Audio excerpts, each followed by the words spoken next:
What's going on, Drinking Buddies? Brand new podcast coming right at you, but you know what we got to do first. We got to talk about those things that generate a little revenue for the show. First and foremost, we are brought to you by the Patreon at patreon.com/MattSlayer. Home to the uncensored video versions, home to the entire video back catalog, the ad-free audio versions. It just helps support the show. You can join the Patreon for as little as $3 a month. As you can tell, that we're getting more and more ads, so if you want to hear this ad-free, go right to the Patreon. We are also brought to you this week by our friends at Manscaped. The Performance Package 4.0 has arrived, and it is a game changer. Inside the package, you'll find the Lawnmower 4.0 trimmer, the Weed Whacker ear and nose hair trimmer, the Crop Preserver ball deodorant, the Crop Reviver toner, a pair of performance boxer briefs, and a travel bag to hold your goodies. Since I got my Manscaped care package, I have been using the Crop Preserver, and boy, does it work. I also use the Weed Whacker, deal with my gross nose hairs. And the lawnmower has been doing a good job of keeping the boys clean. All in all, I am super happy that we are sponsored by Manscaped. And if you want to be clean and fresh down there, just like me, go ahead to manscaped.com and use promo code ANWD for free shipping and 20% off your order. That's right. Go to manscaped.com and use promo code ANWD. We are also brought to you this week by our friends at Milcarb. Does your business or place of employment serve beverages? Milcarb manufactures the equipment that is the engine behind many beverage systems. From nitrogen generators to dispense nitro and cold brew coffee, to gas blenders to dispense multiple styles of craft beer.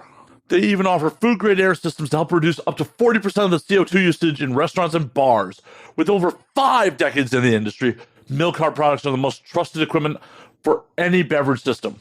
Check them out today at www.milcarb.com or on Twitter and Instagram at MillerCarbonic. And when you hit them up, let them know that you heard about them on And Now We Drink. And finally, the easiest way to support this podcast. The free way to support this podcast is twofold. One, share a social media post. Just tell people about the show. Just signal boost the show. The second, go to youtube.com/andnowwedrink and subscribe. Feed the algorithm. 2 very easy ways to support the show. My guest this week, making their annual return, is the one, the only, Miss Anna DeVille and Peter Warren. Pure chaos. Pure absolute chaos. It was almost foreshadowed in the beginning that Anna was going to break something, and boy, she did. But we talked about the return to ABN. We talked about Anna's shenanigans in Europe for the last year. Just always good to catch up with these two.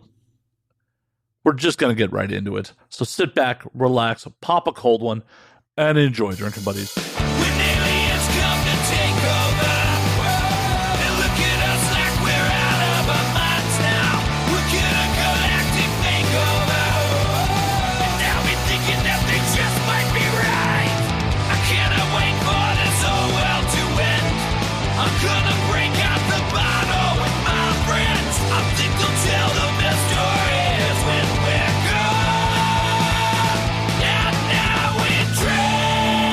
What's going on, guys? Good evening. Ciao. Good evening. That's so formal, Peter. Yes. It was. Welcome to And Now We Drink Theater with Peter Warren. We are going to be very formal this evening. Good evening. Good evening, ladies and gentlemen. That's how I roll. All the formalness. Yeah. He's like, I'm representing AVN. I have to be very, very fucking right. formal. We don't review fuck films for a living or anything. No. I don't. But you could. You've been in enough of them. I'm sure you know what a good one looks like. I think that's a matter of opinion.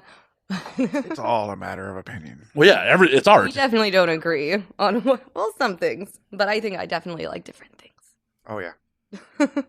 Way different things. Such as what? I don't know. Like, The things I'm most proud of. yeah. It like large objects going into buttholes. Not just large, but multiple ones, At the or same like time. my creepy horror stuff. Peter, are you not into that at all? No. You're not here to support your friend's art? I mean, I support her art, but I'm just saying it's not my type of porn. Well, at least you're a supportive friend. Yeah.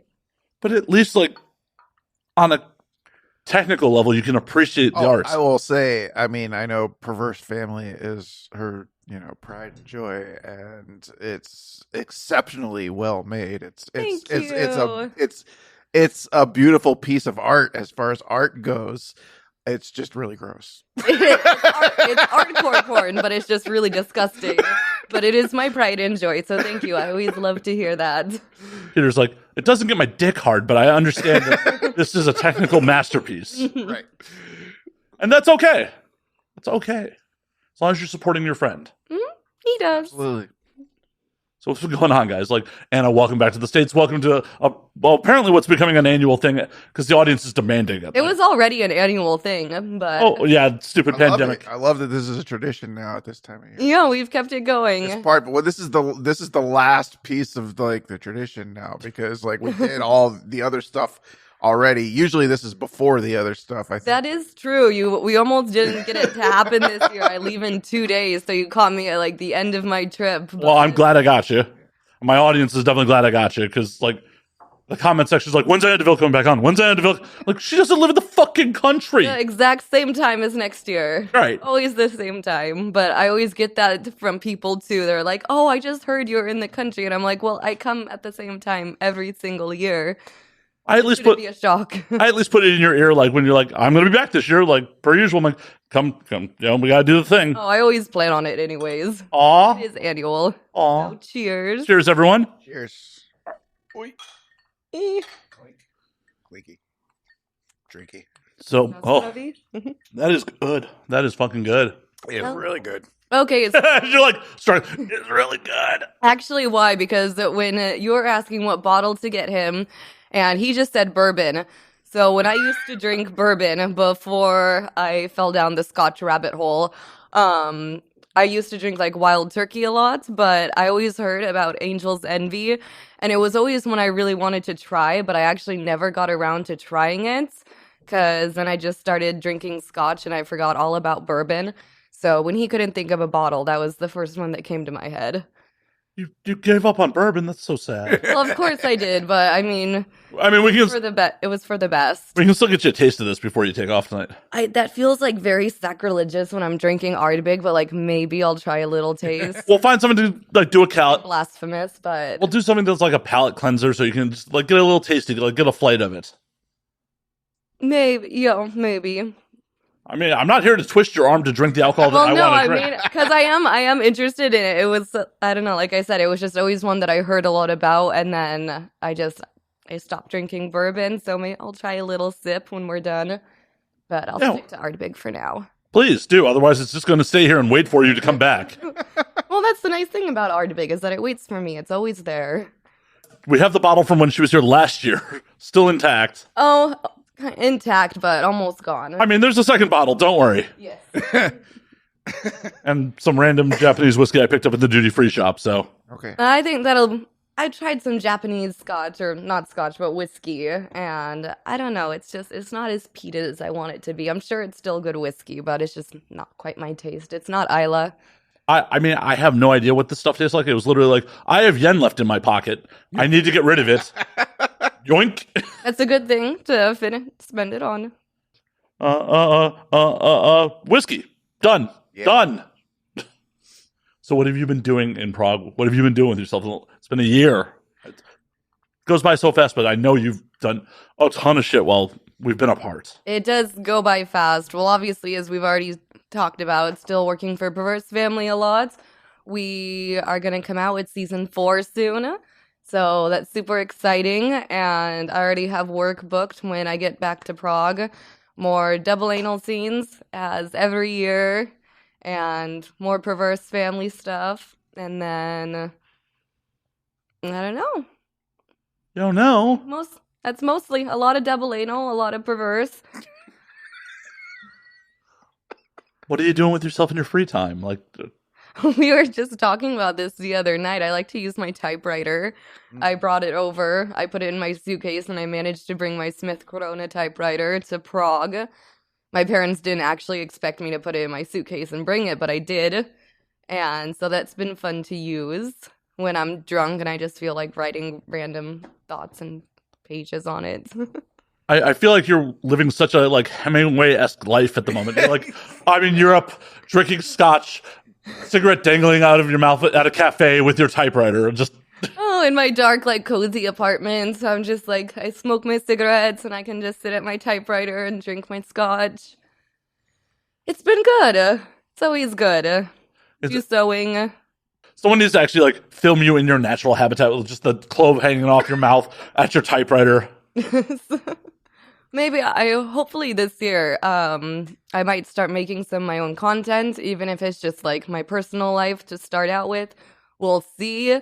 I have been in the industry for over 7 years and I have not made any content, but we'll see if we start doing that this year. That is such, wow, 7 years in and no content. Like in this day and age in the industry to have. It'll be 8 in like May, I think. May, June, early June. It'll be 8 years. Which is wild because it's like 8 years in, still in your 20s. Yes. True. Oh, it'll be 10 years when I'm 28, so. And me and Peter will be dead. No. I hope I'll drink on your graves then and keep the podcast going. Oh my God. Thank you. What is that? I think that's like an honor. That's a good way to remember someone, to honor them. Sure. I'll drink on your grave. I'll drink on your grave. The skeleton cup is very fitting for that, actually. It's like a glimpse into the future. Ay, ay, ay. I don't like all this death talk. Well, then don't die. Simple. It's a really easy plan. Easier said than done, I think. Like most things. You just got to put some concentrated effort and don't die. I mean, eating at Arby's is not a good step to, That's true. Smoking isn't a good step either, but, what are you going to do? I don't necessarily believe that. Yeah, it causes cancer and all that shit, but all those motherfuckers that make it to like 115 and shit are all like smoking and eating bacon and... Everyone's chain smoking. That's true. That's true. Every last one of them is like, yeah, I'm 115, I smoke a pack and a half of Reds a day. They sound like that, but they're still alive. I eat a quarter pound of bacon every morning, eggs cooked in lard, and like, that's good living. It is.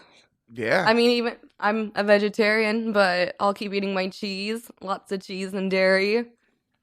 Well, yeah, cheese is addictive. I mean, your body physically craves it. It's extremely addictive. Mm-hmm. I can vouch for that. Scotch and cheese. What else?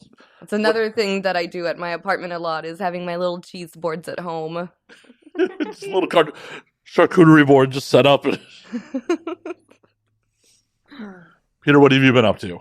Making it through the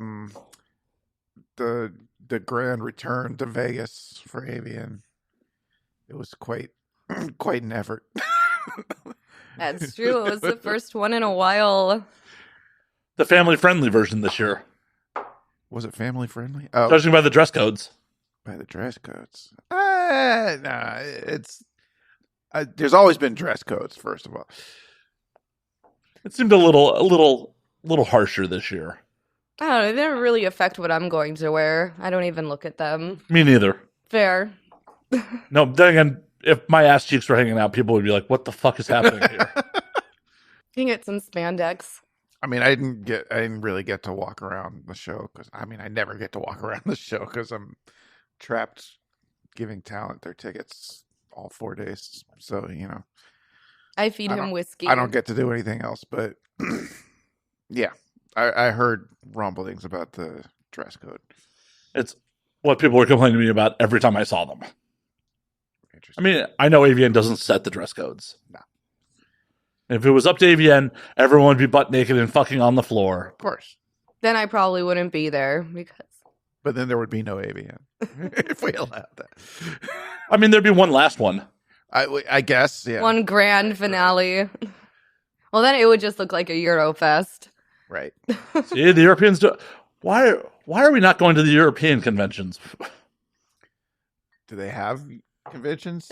There's tons of conventions. There's there's the one I go to in Prague. It's Czech Aerofest, and then of course there's still like Venus Berlin, and Oh, I didn't even know they still did Venus Berlin. Oh, of course. All right. And then there's lots of other ones, going around. I just go to the Prague one.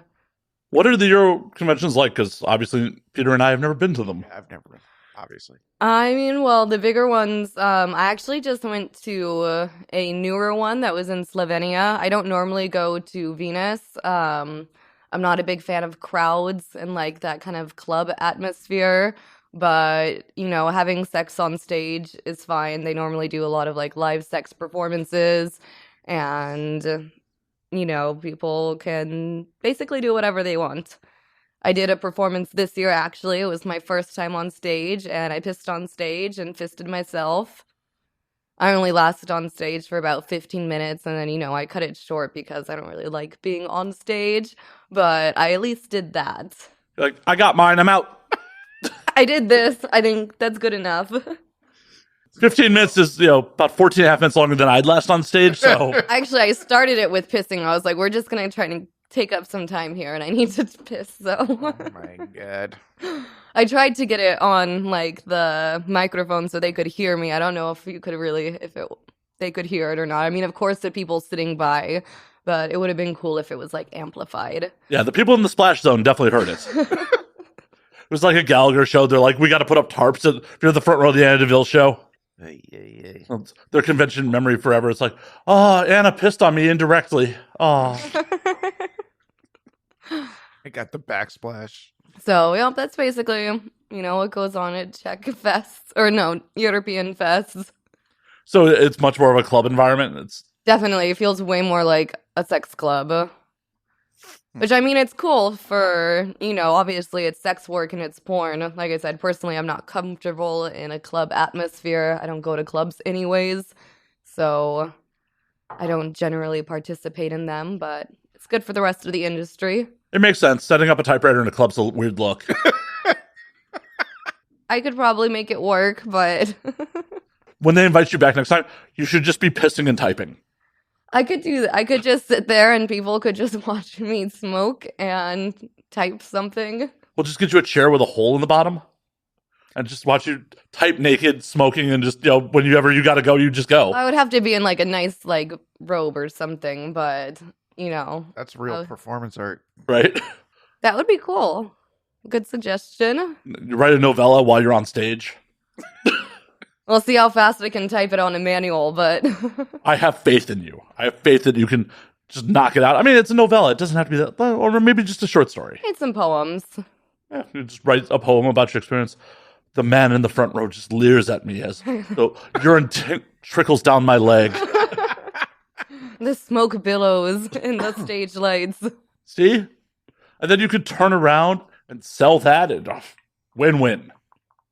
True. And then I would probably just piss on it and erase it all together because I always hate what I write anyways. So Oh my I God. normally just I'll write for hours on my typewriter and then I end up just throwing them away. That is the true sign of an artist, of being like, yep, spend hours on this. It's all garbage. Fuck it all. Right. I buy lots of stacks of paper and then, and also I have a calligraphy set too. And I'll write stuff with my calligraphy pen. I have 4 different inks, and then I'm like, okay, throw it away. So are you out here doing letters and calligraphy and sending it off? And sometimes I'll write it. I'll write something that I'm thinking about, or sometimes if I'm just practicing calligraphy, then I'll use I'll write poems or songs just to see how I like it. And then of course, I just throw it away at the end. see, you're a true artist. It's not like the modern era of artists where it's just everything I make is gold. No. Her true artist is no, that's crap. Everything is crap. Everything except for scotch. But you don't make the scotch. Well, I hope to eventually. Well, I know. I still have that dream. It hasn't died. I think you can make it. I think at very least maybe we can start bottling the Ville cocktails. Good idea. Yeah. No, canning it seems a little low class for what it is. I imagine a glass You bottle. didn't say canning it. You said bottling it. Well, I know. But a lot of the modern trend in cocktails is canned cocktails. No, thank you. You got to bottle it with calligraphy on the label. Like hand done, like labels. Yeah, limited edition. This is bottle, number. 101, probably up to maybe about like 100 bottles. That's a lot of pee. I mean, I don't think that's impossible. It also depends on the size of the bottle. Yeah, when we can find a brand to collaborate with you on it, so I'm not going to settle for less. It would have to be all my piss. Well, yeah, but the Ville is Scotch and urine, so Yes. we got to find a Scotch brand to collaborate with you on it. That's gonna be the tricky thing, especially since I won't settle for any less than what I love. But maybe we'll get there someday. Just like show up in Scotland and be like, so I have this idea. I promise you it'll sell. Promise you. I hope to go back to Isla this year. I haven't been there since my 21st birthday because when I was 22, I had to go back home to take care of some things, and then COVID happened. And that was, 2 years gone. And then last year, I was sick for my birthday. I was nauseous and vomiting. So I had to cancel any plans that I had. But actually, on my birthday, even though I was vomiting, I managed to get up and take a Uber into Centrum and got a bottle of Ardbeg and still had my Ardbeg on my birthday despite the fever and vomiting. Did they not deliver alcohol in Prague? They do, but just I wanted my Ardbeg. They won't deliver your Ardbeg too? No, they just have basic alcohol. But actually, speaking about that, I do order alcohol a lot. And so we order from Dami Yidlo, and I'll order from the grocery section a lot. And the past I'm here now, but before I went home, it was the past 2 to 3 months, every time I ordered from them, they started sending me a non-alcoholic cider. And I was and it was every single time. And I asked other people in my building who order groceries from Dami Yidlo, and I was like, are you guys getting this too? And it was just me. And I was like, it happened at least 10 times or something. And I was like, are you trying to send a message about how much alcohol I'm ordering? You keep sending me non-alcoholic ciders every single time. They're just trying to keep you a little healthier. A little. I don't know. I don't know. They're like, it's kilos of cheese and alcohol. We need to give her a little, something that resembles some fruit. I like fruit too, but I don't know. We'll see if it still keeps happening when I get home. Hey, you didn't say you didn't drink the cider. I mean, obviously. I used it as a mixer, definitely. See? It works out. Maybe that's what they thought. You needed a mixer. Maybe. I mean, I would normally just get if I'm ordering Jameson, I would just get, a lemon sparkling water, but I don't know. So, how has Prague life been? Is it getting back to normal or? It's been back to normal for a while now. Czech lifted all of their restrictions a year and a half ago, almost 2 years ago. It was, they had one of the most intense lockdowns. I think they locked their country out of every other European country first. They shut down, and so it had a pretty intense lockdown for the first year, but then things got back to normal pretty quickly after a year and a half. Nice. Are you guys feeling any effects of the war going on in Ukraine? Is that affecting shit at all or? Definitely, of course, As I'm just we'll bring it way down. Okay, so I will, of course, every European country is feeling the effects of it. I think Czech Republic has taken in almost 500,000 refugees. I could be wrong about that, but and then I think Poland has taken in about 1 million refugees. How many have you taken in? I haven't. Okay. Well, I'm not going to comment on that. But, so a couple, at least. Do you remember their names? I'm not going to comment. So okay, she doesn't. Got it. Anyways, it is. I will say that yes, it's been sad and it's been hard, and it's very privileged of me to say that I don't really want to think about it right now because, of course, there's millions of people that are suffering, but, I'd rather not think about it. Fair enough. But on this podcast, I would say support Ukraine, make donations. I have friends there; they all appreciate it. You know, fuck some lonely Ukrainians. Do your part. That too. It's a human need, damn it. Yeah, support the troops any way you can, That's true. even if one of you is on your back or knees. The minute the war started, I was swooping through Tinder, just being like, "Yo, let me find a Ukrainian bride. I at least can save one."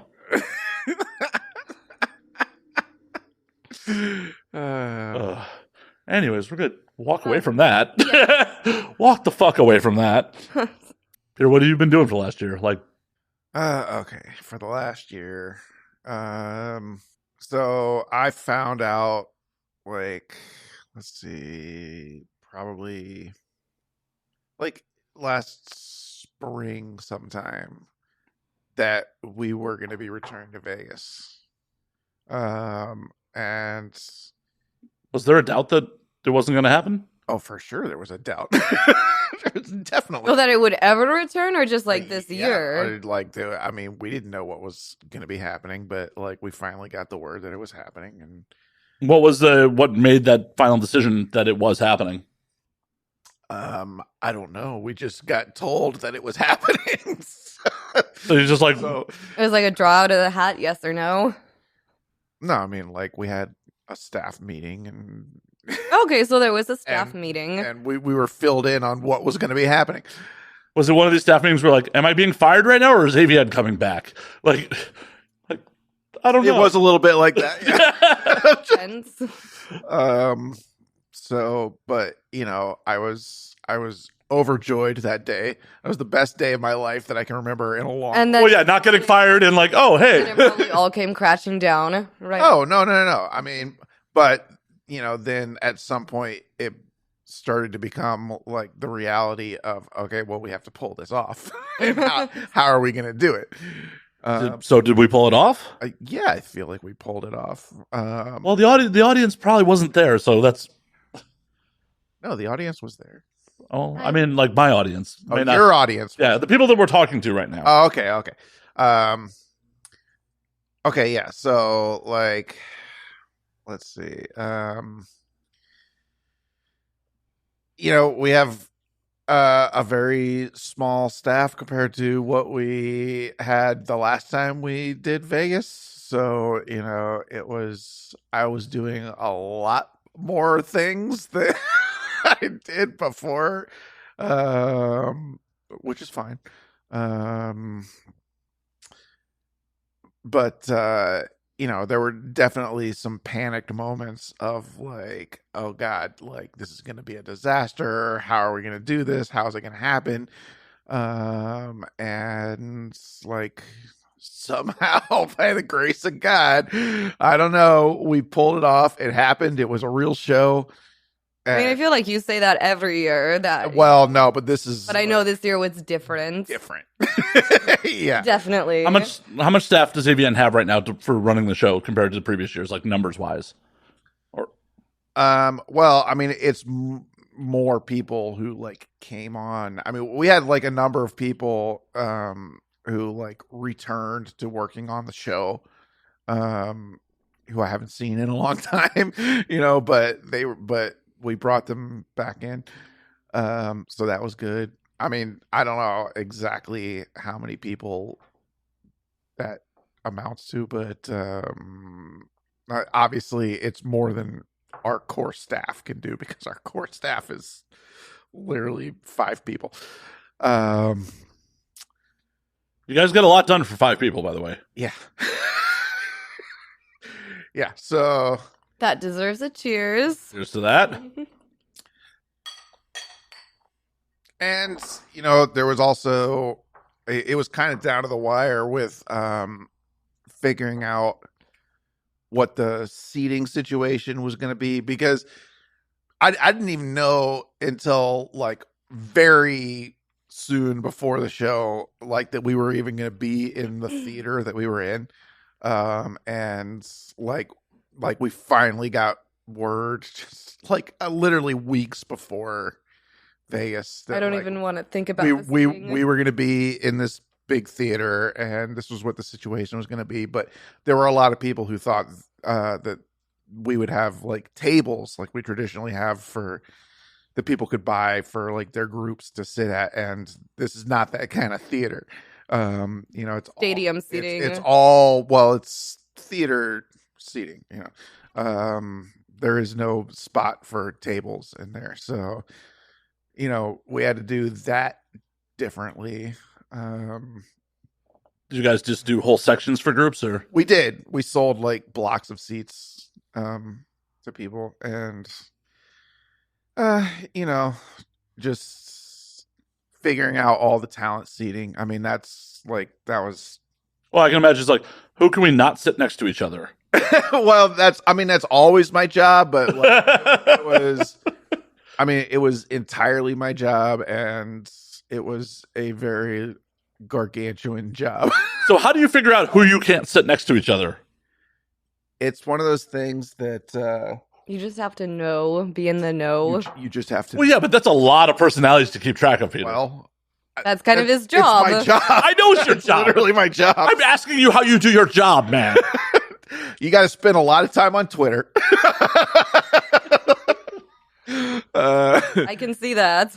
You got to spend a lot of time talking to people, and just sort of like, it's just sort of being aware of what's going on in the industry all the time, and who's fighting with who, and who's broke up with who last week, and like Who's on whose no list, and right, exactly. Who like AVN should start like a who's gossip. got a lawsuit against who that they should not be sitting anywhere near each other. AVN should start like a gossip column for like anonymous. Like, Oh, we used to do something like that years and years ago. that would I be, didn't stop. It just like that kind of section of AVN It was just too- kind of went away. Like It should Oh. come back in 2023. The should- show came back. The gossip section should come back. if we get some more staff, and that's something that I'm working on right now. I was gonna ask if you wanted to comment on that or not. I'm Since we're on the record here, that, trying to find I'm the media. a new writer to come work for us. What in what type of capacity? What type of writer? I know some people. well, not a horror Yeah, writer not a from. horror writer. The same type So- of writer that I am. I tried to help, but he kind of just ruled out all of. They don't take submissions on typewriters, Anna. That's all. Oh no, I know some other like horror writers and stuff, and like people from out of state, but That doesn't help he me. wasn't interested. They have to be able to show up to the office. They need to be local. Yeah. All right, all right. They need to be a journalist. Apparently, they can't. A journalist? Yes. We need somebody who can be a journalist. Peter, do you have a journalism degree? I did. I don't have a journalism degree, but I did take journalism classes in college. Okay. So how many classes? Like 1, 2? How many do we need for AVN? We're laying out. Did I go to LACC, take a journalism course, and be like, I'm on staff? Fuck yeah. Matt Slayer here in the streets for AVN. Enough to know some basics of journalism. Let's put it that way. Okay. I'm out. I'm the media. I'm not a journalist. Fuck. But legitimately, I may know some people that may be interested. So Good. Well, let I'm me know. glad that we brought it up. yeah. What's your feeling about TV staff writers? Be a TV staff. No, I Probably legitimately. the same way that he feels about horror writers. Well, no, not necessarily. I mean, Oh, so they're better. it depends on what kind of TV writer you're talking about. I mean, if you're talking about somebody who writes sitcoms, I don't. Actually, the person I'm thinking of off the top of my head writes true crime, and Okay, so more similar on like. well, that's not horror. That's like actual investigative journalism stuff. That's cool. That's actually pretty cool. I would read articles from them. I mean, yeah, I'm into true crime stuff, but it's Everyone is. exactly. Basically, it's kind of gone to like that point. It's crazy, especially in like the white woman demographic. I may be talking broadly. Oh yeah, no, The amount of white women who are like, "Oh, a bunch of people got murdered." Let me hear all about it. very true, very true. I don't know. I was already like, I don't know. I read a lot. I am a white woman. I mean, Anyway. Anna, you're a trendsetter in that regard. I'm sure you were way ahead of the curve before all the other white women got on board. Oh, going back to like, in school. I remember when Richard Ramirez died, and I was in my science class, and I was like reading on my iPod beneath like the table, and I saw that I was like, Richard Ramirez died, and I never like worked up. I don't worked up the courage to like send him like a letter Nope. because I thought it would like I had questions, but like I thought he would just think that I was stupid and not even respond. So I never even sent a letter, and then I saw that he died, and I was like, well, I know it's not Richard Ramirez, but BTK is still alive. You could write him. yes. Like, he went to church. He's not as cool. He didn't have a pentagram on his palm. I'm stuck on that. She was looking at her iPad under iPod, iPod. which are apparently non-existent now. Yeah, it's just iPhones. Wait, well, it must have been like one of those touch iPods. It was. Okay. It was like We're old, Peter, yes. Yeah. Because I mean, if you say iPod, I'm thinking about the little. Well, with the dial and I had that one too. I had one of those too, and I still have my Walkman that I still use. what are you playing on your Walkman? CDs. I have. We just went to that's a- CD Trader the other day. That's a Discman. That's not a Walkman. True. There's a major difference. Walkman plays tapes. Correct. Okay, I don't know which one. You have a Discman. I guess it's a Discman. Yeah. I was supposed to say, like, Walkman's from our youth. Right. I listened to tapes too as a kid, but no, I don't have the portable one. It's for CDs. I always found with the Discman, like, they fucking skip because, movement and Oh, CDs are not great. Right. Well, like, just like. Did you say CDs aren't great? No, CDs are great. Okay. Movement and CDs are not great. Like, because the laser will skip if you move too much. Right. I mean, I take mine when I'm flying. Well, yeah, that's fine, but different. Well, like an old school Walkman was meant for like running and like Right. actual Fair. like movement. And like the first time I had a Discman that I walked around with in the 90s at one point, it's like, Yeah, you can't go running with a disc. I mean, you can, it just won't be the best listening experience. And then I went all digital and never looked back. And I know CDs are better quality. I like to hook up my Discman to my stereo and with an aux cord, and it sounds way better. Oh, it does. Fucking digital music's compressed to all fuck. But unless you're listening to it on like a good stereo system or high-end headphones, you can't tell the difference. The minute you plug it into a real stereo, it's like, oh yeah, this is night and fucking day. Same with vinyl too. I met some people in Berlin like this last year, and they had a record player, and they had a lot of like 80s like post-punk and then like classic rock and disco. Like they had a huge collection, and it was so nice like chilling there and drinking and like listening to those like records on vinyl. It was amazing. They sounded so good. Oh, they sound good, and the people that like get into record collecting just get fucking deep into it. They were super into record collecting and also into making cocktails. They had like a huge like cabinet of different like, alcohols and liqueurs and mixers and stuff. And so that was Goes hand in hand. great. I don't know. I have a lot of booze, not so much records. They had a huge book of like Yeah, but if you cocktail had a lot of recipes. records, you'd definitely be into cocktail making. I have a record now. I just got a record as a gift, and I have a Styx record somewhere that I just bought because I really loved that album. So maybe Which album? it was Paradise Theater. It was the first album I listened to by them. Nice. Do you have a record player though? No, that's what I was saying. Maybe since I have that one, I mean, that's at home with my parents in Oregon, and I just got a vinyl from a band that I know. I went to their show in Riverside just a couple weeks ago, and they gave me like a record as a gift. So I don't know. I got two now, so maybe I should get a a record player, and start collecting vinyls. So you're gonna bring your record player and your typewriter on the plane with you? No, I'll just well, depends on where I buy it and how I fit it into my suitcase. Just take it as a personal. I'm like, this is Well, no, my dog is my personal item, so that's automatically rolled out. no, just be like, this is my support record player. This is my support animal. They both have to come with me. You can't discriminate against me, fucking airlines. These are support items. You legally can't do this. I have to bring my record player. It's not a choice. That'd be a tough one to get over on them. I mean, my typewriter, I probably could have worked that out because, it's still in, like, its box. So, it closes and, like, locks, and it has, it has a handle. So it's about the size of, like, a personal item. But no, I just put that in. It was pretty fucking heavy. So I just put that in my suitcase. But I had it all, like, before I took it to Prague, I took it to, there's still a typewriter shop in Portland that I took it to. So I had it all, like, they blew it out. So they got all the dust off and, they cleaned it up and gave me a new ink ribbon. So it's nice. Of course there's a typewriter shop in Portland. Of course. And of course there is. Wait, she's never seen Portlandia? Really? No. I mean, do you really want... I mean, I guess that's not fair. You love stories about the Valley. So... Yeah. Fish pizza, I know, has become, like, your absolute favorite. Yeah, well, of the past several years, for sure, yeah.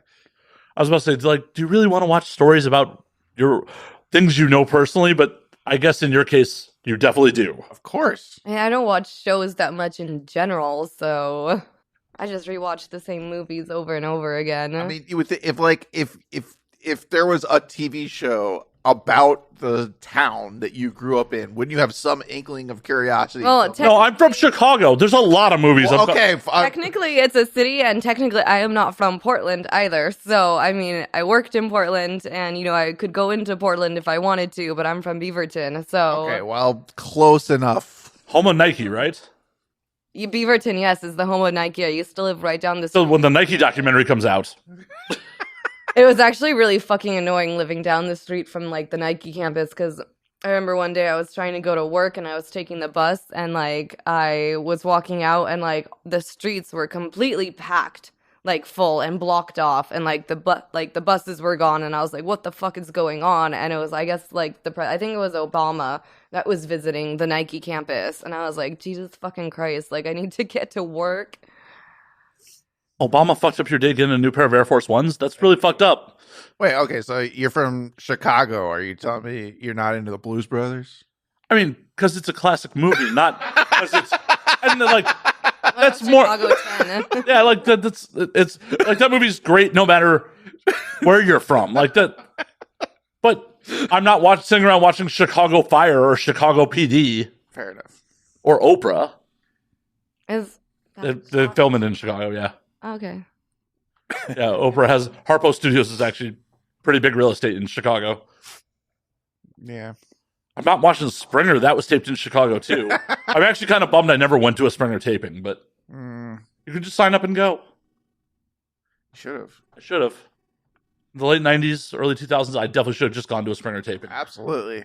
I think Chicago is actually, I'm not sure, but I think that's also where, when we were talking about the Paradise Theater album, isn't the Paradise Theater in Chicago? I might be wrong about that, but... Chicago has a really nasty habit of changing landmark names. There are very few things that have stood the test of time, so it very well could have been there at one point. Like, the only venues that really have kept their names over, like, the course of history is, like, Wrigley Field. I want to look it up. Ferris Bueller. Well, yeah, but that's... But, like... once again, great movie. Just a great movie. So what you're just saying is a lot of great movies are set in Chicago. Oh, shit. True enough. But, like, venue-wise, the Aragon Ballroom, the Metro, and Wrigley Field are, like, the only things that have...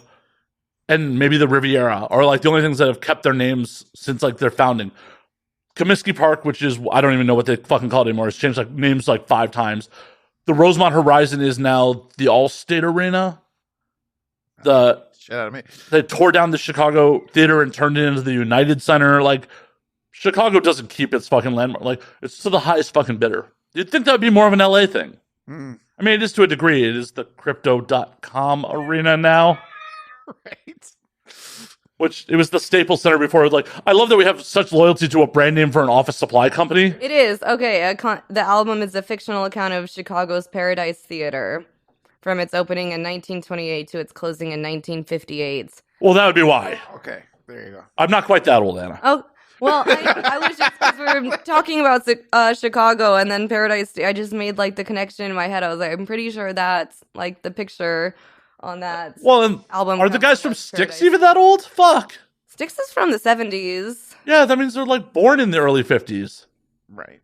They're still touring. They fucking rock, but I've seen them several times. Yeah, like, I know the band's from the 70s, but like, for a theater that closed in 58, that means they were very young when it closed. You were talking about when the theater closed. Well, I guess it was just like, I don't know. Cool. Maybe one of them saw their first show there. It's just been like a concept. Yeah. It's a cool fucking album cover, so, you know. Oh, I'm not knocking it. It's just, it seems odd to like romanticize and do a fictional piece about a place that you've never. A lot of people do that. I don't think that's odd at all. A little. I'm sure you romanticize about a lot of things that you've never been to. I mean, yes, most or of done. most of my porn browsing history, but kidding. Well, no, but You romanticize that or sexualize it? there's a difference. Oh shit. Fuck. Called out. Yeesh. A lot of people romanticize, times, places, but they're like super well documented places. Like people retelling stories about World War II or World War I or like the Spanish Civil War, shit like that. But there's a lot of documentation about it. Like, I don't know how much documentation there is about like the Paradise Theater in Chicago. Right. I've never looked into it further than that. I just know that because I always kind of wanted to go to that theater, so I wondered where they got the inspiration from, and that's why I know that it was that theater. Well, I'm curious now. Like, if I'm Googling real quick. It was in West Garfield Park. That was a theater I always wanted to go to. That and the Bat Cave. I went to London when I was 18, and the first thing I did was I went to Camden Town, and I went to, like, the first Gothic shop that I saw, and I asked them, I was like, is the Bat Cave still open? I can't find any information about it. And they told me they were like, it closed 1 year ago. It closed last summer, and it, like, almost broke my heart. I was so close to getting to go to the Bat Cave. Aw. Well, Camden sounds fun, though. It is a good time. But that's a It bummer. is. Have you been back recently, or To Camden? I've been there a few times.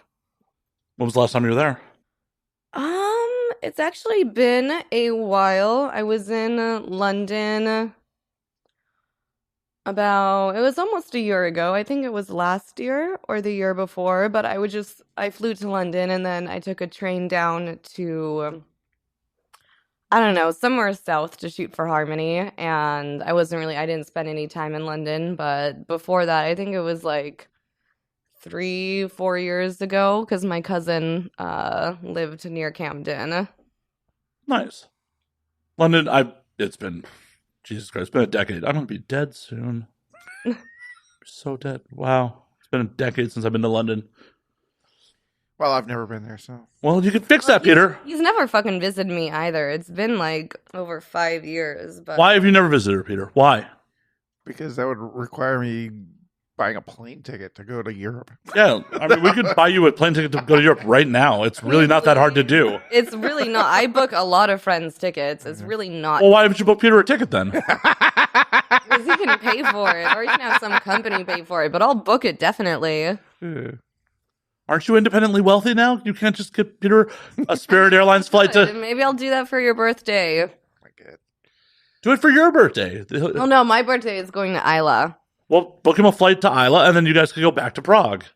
Okay, I don't Europe, think it's not he far. wants- I don't think he wants to go on that trip with me because since I found out a way that I can take my dog to the UK, which is not easy because he's not a service animal. So in the UK, their like flight regulations are that, if it's not a service animal, it has to go in cargo. Why is he not a service animal at this point? I don't really have an answer for that. Maybe I'll do it. I've never really had a problem like taking him between European countries and America because he has both microchips in his passport. So that's been simple enough. But going to the UK, I refused to put him in cargo, but I found out, I think this was last year. So if I fly to Paris and in Paris, I can rent a car and I'll drive it to Calais and then I get onto the Channel. And from the Channel, I stay on, it's about like a half-hour ride. And then we get off in like Folkestone and then I can drive up to London. and I'm in the UK. And so then after getting off at Folkestone, then, from there, I could go to London, work there for a bit, and then I drive up to Kennycraig, where I can take the ferry to Isla, and I can get my dog on into Scotland and onto Isla with me. And then I have to do the whole trip back again to drop off the car. Yeah, So I don't know how much Peter really wants to go on that. That sounds like a massive adventure, Peter. Come on. Does sound like a massive adventure. It's worth it. I can't wait this year. I can't wait to take my dog to. Especially if she's doing all the driving, you can drink the whole way. That's true. Like, Europe's much cooler about drinking in the car. Right. You're totally welcome to drink, have open bottles. I've been in Ubers where they have in Prague where they have different shots, the little mini shot bottles and beers in the back seat. If you think of cool Ubers here that have snacks or waters, they have shots. Jesus. Oh yeah, no. When I was in Spain, the first thing I got told by my friends was "Oh, it's perfectly legal to be drinking as a passenger of the car." I drank the whole fucking drive. Of course it is. I mean, it was bad. I got off the plane smelling like a still in the first place. I'm like, oh, I can just keep drinking. Let's do this. 3-hour drive down to the Mediterranean coast, just road soda the whole way. Damn. It's fun, right? Road tripping in Europe is completely different. You should come. You would enjoy it. You can at least fly into Glasgow, and I could pick you up in Glasgow, and then we could drive to Kennycraig, and then you can make the trip back to Prague with me. So that would cut the time in half. I mean, you could do a whole article for AVN about he doesn't like Isla though, so he doesn't like peated scotch. So he could suck it up for a trip. He wouldn't even appreciate it. I wouldn't even. He would appreciate the experience. He might not appreciate the booze. He would embarrass me because I'm just going there for the distilleries, and he would definitely embarrass her. I mean, that's what friends are for, right? Not there. Not there. I mean, Peter would be on his best behavior. For the audio audience, the side eyes between the two of them. Maybe not. I think he's well aware of that. Yeah, he's like, nah, I'm not going to be well behaved. But always well behaved. Okay. Look at me. Yes, Mr. Formal. I believe you, Peter. I believe you. Good. I choose to believe you. Good.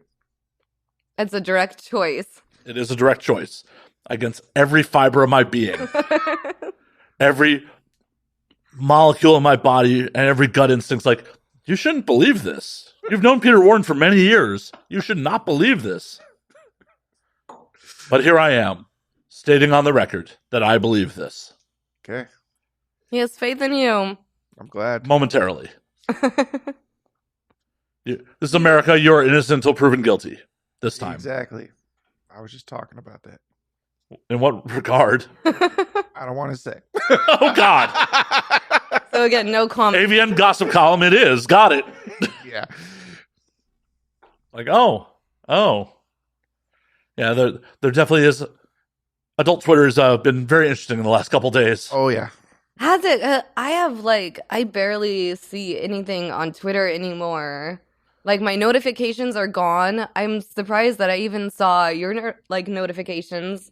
I actually didn't even get your notification. I only saw his. It just doesn't show up on my Twitter anymore. From anyone that I follow, any mentions, it's just not there. And my news feed is just bullshit. I don't see anything on Twitter. Elon, you did great things with the platform. They're the one remote bastion where we could operate properly. Is that how you pronounce his name? Mm-hmm. Oh, I thought it was Ellen. Elon Musk. Wait, really? It's Elon? Elon, yeah. Elon. Okay, good to know. I've been thinking in my head every time I thought it was Elon Musk. That would be funny. It would be funny. The world's richest man, Elon Musk. I mean, so you learn something new every day. Elon. And Now We Drink It is an educational show. I said it with a straight face even. Shit. You couldn't hold it. Yeah, I mean, this is probably only an education on my bad habits. Mine too. Clearly, this is... Yeah, before we got on air, Anna's like, oh, I'm not going to drink all that much. And No, you said that. I never said that. I seem to recall, I've been behaving is what she... Well, I have been, and you can ask him. I have not been drinking half a liter a day. What's that in American terms? True. About like half a bottle. Oh, I know. I'm This just is 0.75 liter, I think. yeah. It's a 750. 750 milliliter. So It's okay. I'm not here to stop you from drinking half a liter of scotch. I know. Well, so it's okay for tonight, but at least I'm not making it a normal habit anymore. Especially when I'm at home drinking and at my typewriter or at my calligraphy or sewing. It's just Why? The inspiration, a little bit of alcohol helps with the inspiration. a little bit short, but you have to, especially at my size. Yeah, you have a tolerance. Don't give us that shit. You have a tolerance. Tolerance does not mean it's healthy. Yeah.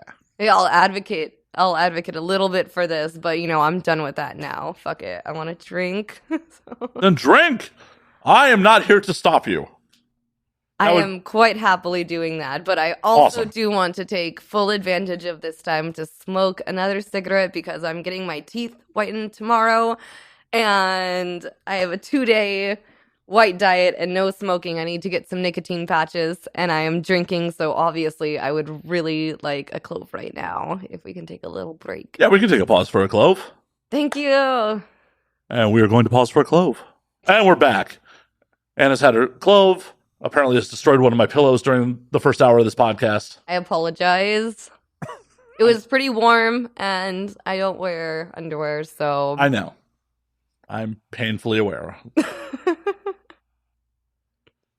painfully Oh, okay. bad. It's not bad. It's figure of speech. I'm very aware. I don't wear bras or panties unless I'm getting paid for it.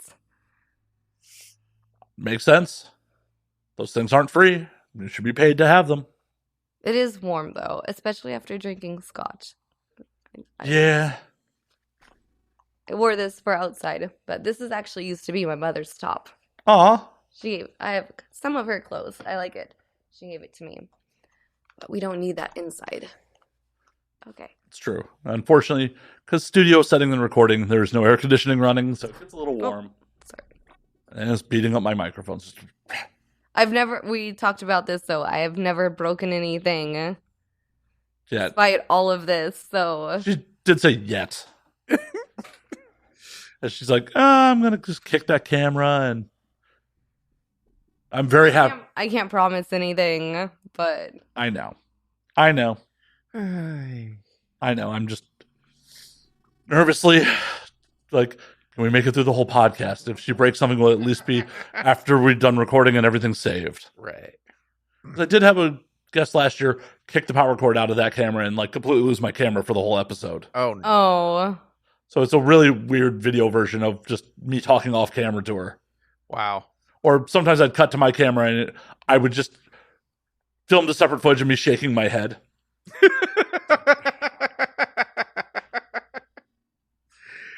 Didn't even attempt to sync up the audio to it. It's just, cuts to me. Good, so I have some standards. I hope that. She also dropped her iPhone off my balcony, so Jesus. How much did she have? fair amount. Drink? And once again, this show is self-service, so I'm not here to stop or tell you how much to drink. I merely place a bottle and a glass in front of you. I mean, I kind of like that, this show, particularly for us, it doesn't stop until, he has to still be able to drive us home. I can get as inebriated as I want to. Right. And you have in previous years. I have. The tolerance has only gone up, so unfortunately. Unfortunately, there's a whole nother bottle. I know, and I'll finish this one, I'm sure, on this podcast, and we can crack open the new one, and it'll be here for me next year. I think you already did kill this one. I did. It's in this glass. She's working on it, folks. Not much left. She'll get there. She will. Oh, I appreciate the support. We're here to help. We are here to help. I mean, both me and Peter are, very big whiskey advocates. Yeah. That's a very good magazine. I don't know if it's still in publication or not. Why aren't you writing for Whiskey Advocate? I'd be much more interested in what you had to write. Nah. I wouldn't have the knowledge. Well, how else do you gain it? I don't think you had all the porno knowledge before you started writing for AVN. Oh, I did. But in order to write for Whiskey Advocate, then you'd also have I to didn't have start all the writing porno more. knowledge, but I had a lot. You'd have to also not be biased. You have to have like a full palate and like appreciation for bourbon and whiskey and different 2 types of whiskey. I don't know. They let him write for AVN while he's pretty biased. Yeah, true. So maybe he can, be biased with whiskeys too.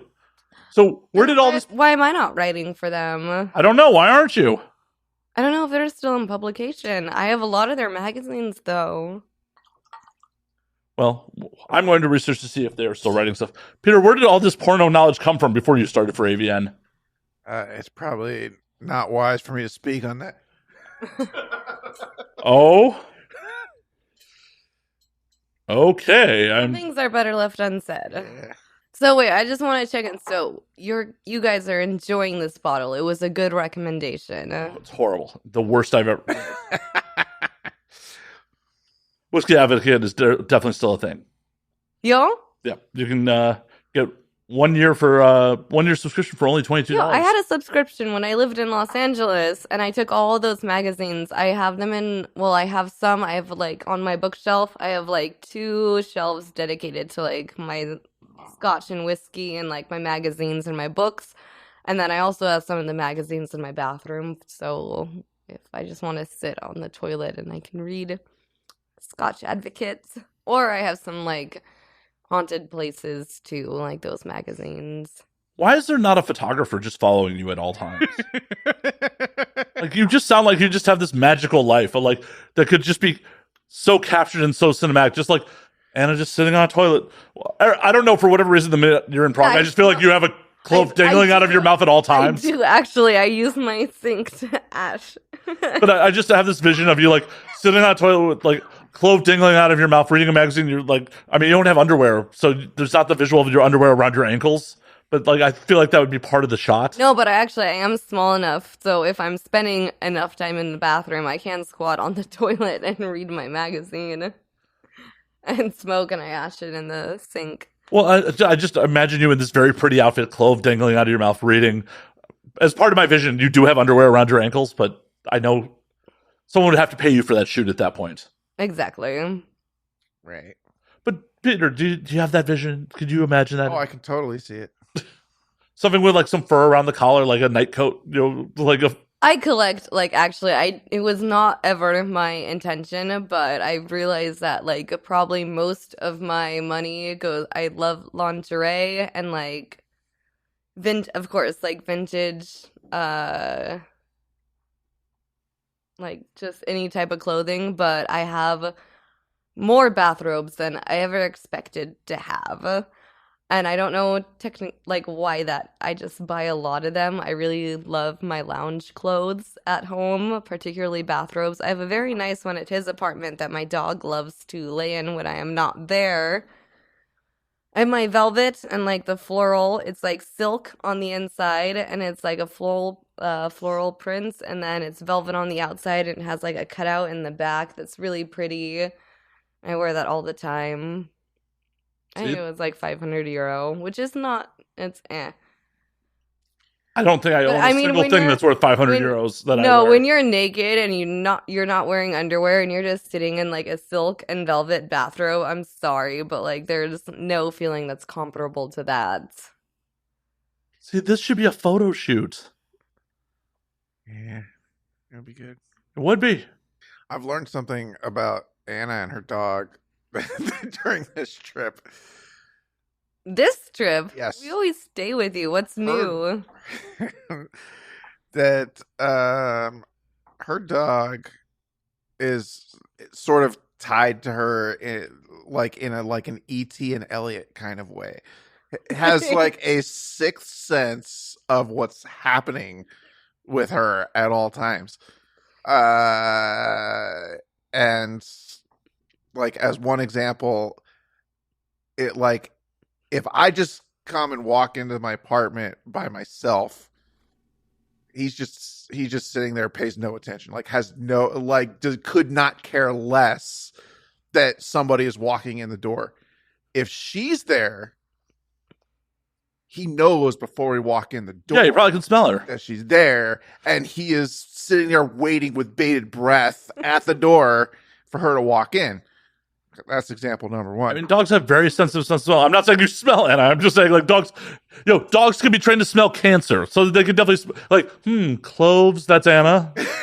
But more significantly, he knows when she's fucked up. Oh my God, he. And I mean, and to the point, he's like frightened of her when she's fucked up. Like, doesn't even want to go, like, gives her like the look of death. He does. Doesn't want to go anywhere near her. Has his stares. tail tucked between his legs. He stares at me and like he looks like extremely mad at me. And I've tried to take him, even in Prague, like I try to take him up to my bed and like I'll tuck him in and I give him treats and his toy and my bathrobe. And it's like, he's still like, I can hear him scratching at the door. And then I take him downstairs because he insists on not sleeping. And then he'll sit in a chair across from me and just stare at me. And he looks extremely upset. He's like, why the fuck are you like this? Yeah. 100%. Wow. I mean, the dog's been in your life a long time. Now, if you could only find a man that will react the same way. I'd rather a man not just sit and stare at me without saying anything. You say that now. Down the road, be like, No, I really wish you would just shut the fuck up. I mean, actually, so like I've had some interactions with a lot of people that I can't even talk to that I use Google Translate with. So like the fact of like not speaking or not understanding is one thing, but just sitting there silently staring is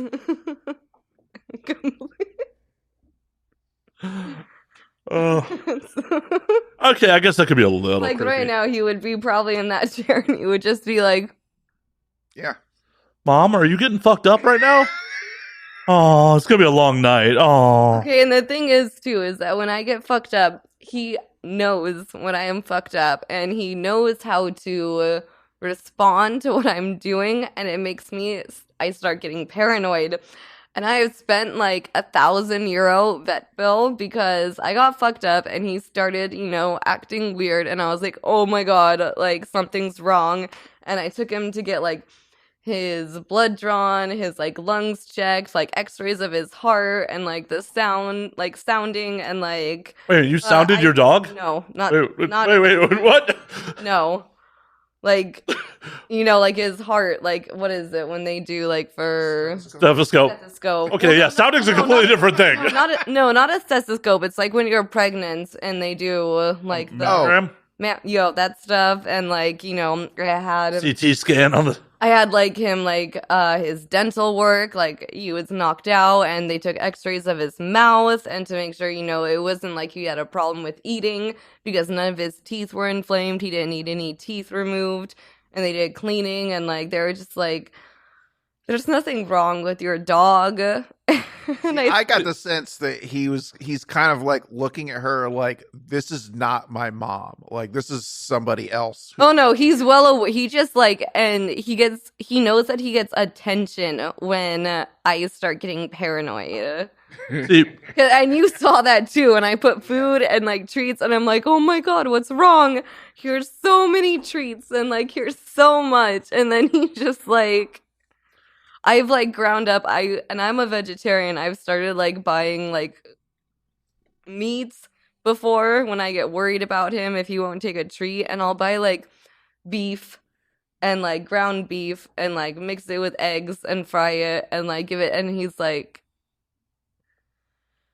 I've gone to very extreme lengths and he's just milking it when I'm fucked up. He like really is.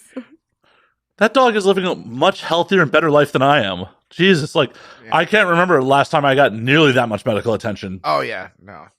He gets a lot of attention.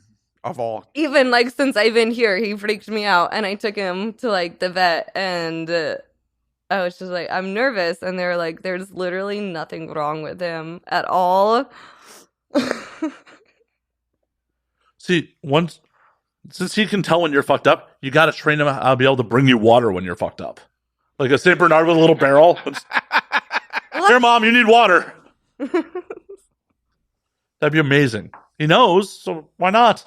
I mean, he's not that big. He does, like, sometimes, not necessarily when I'm fucked up. If I have, like, I don't know, something with anxiety or something, he does come up, like, I've had times where I've been, like, laying down and, I've been having anxiety, and he kind of comes up, he'll come, like, around my back and pushes me up, and and if I'm nauseous, like, sometimes he lays on my stomach, and, like, I adopted him, and I actually sometimes it makes me feel like he was like a service animal with his last owner.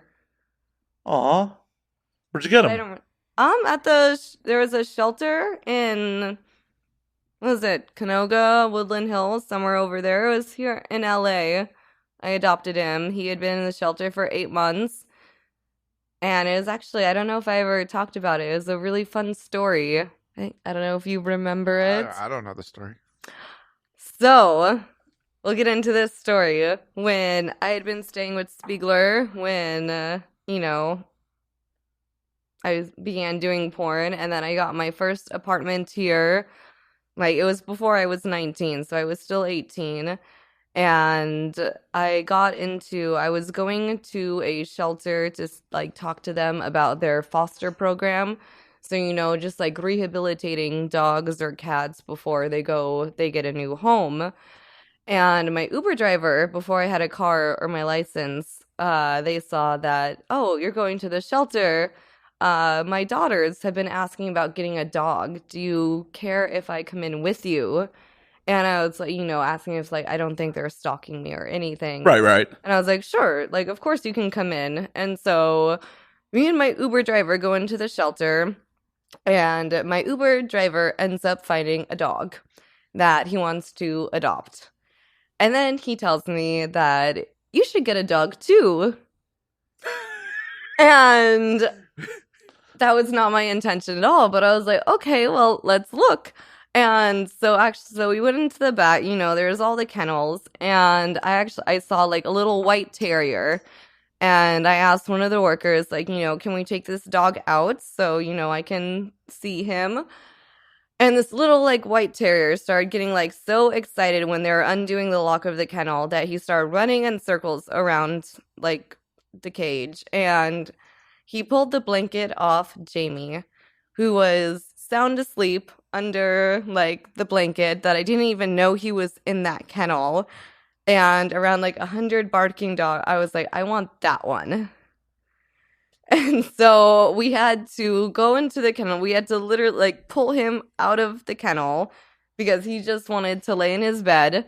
And are taking him out of his kennel, and we put him on the floor, and then he walked straight back into the kennel. And he just wanted to go back to bed under the covers. And my thought was, I was like, I'm going to force you to love me. And I adopted Jamie and took him home. And my Uber driver gave me a free ride home. I have a photo of us, like, in our 2 dogs in the back seats. And since then, it's been some work. Jamie really didn't want anything to do with people. It took like a few months, but now like we're very attached. I take him everywhere. I think he's been to like 10 or more countries. He's better traveled than most Americans. Most of the population in general, I think. Yeah, probably. I feel like Europeans travel a lot more than us. That is true. But I really hope that for that Uber driver that his dog worked out, because I got very lucky. He didn't have any problems. Like, he definitely is attached, but he doesn't destroy anything. He doesn't. Unlike mom. He doesn't, like shit or piss or like. Unlike mom. Also, like around like the apartment when I'm not there. He just kind of lays there and waits for me. Oh, he does. He just lays there and waits for her. He doesn't really like eat or drink. He just waits. And if we can only find a man for you like that, sits around and waits for you all day. So as long as they don't sit there and they can be quiet, but don't stare at me like uncomfortably when I'm like drunk or something, and then I start getting paranoid. And then take him to the vet. Got it. Take him to the vet, start buying like the best meat that I can find, even though I know nothing about it. Whoa.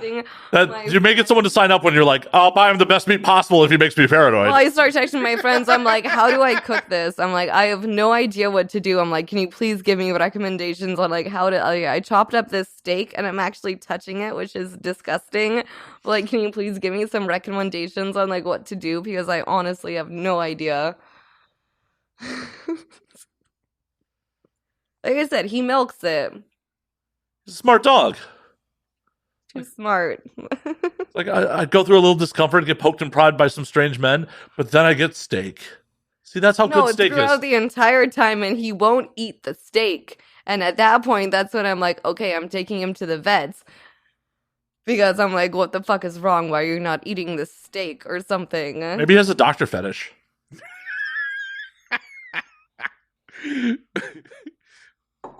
And it's like he'll be at like acting weird, and then they take him into the back room, and they're like, he's fine. If you want to like, pay for like a more thorough examination, you can. But they're like, he was acting fine back there. Like, he's like walking around. He's like, curious. He's fine. I'm like, but then he gets back to me, and he's like,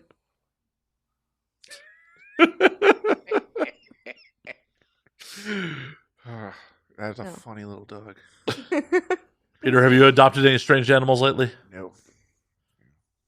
None? Nope. I think he should get I think like a hamster would be good for you. No hamster.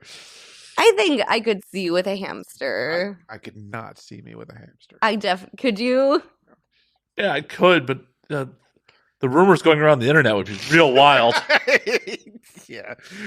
I don't even want to think about what that implies because It's exactly what you think it means. No, I have no idea even. I'm not thinking about You it. know anything about Richard Gere?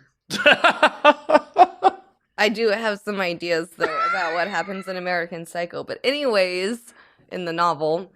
Anywho, I was just telling you the other day, it made me very happy when I went in to take Jamie and I bought some more dog food and some treats, and I saw the hamsters, and it was morning, and so they were asleep in their little like thing, and I went up to them and I was just like, poke.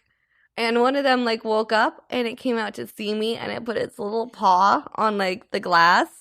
And so when I was checking out, I asked the like lady, I was like, can I like pet the hamster?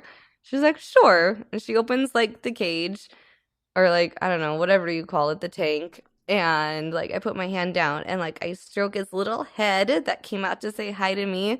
And she said, that's the first time they've never tried to bite anyone.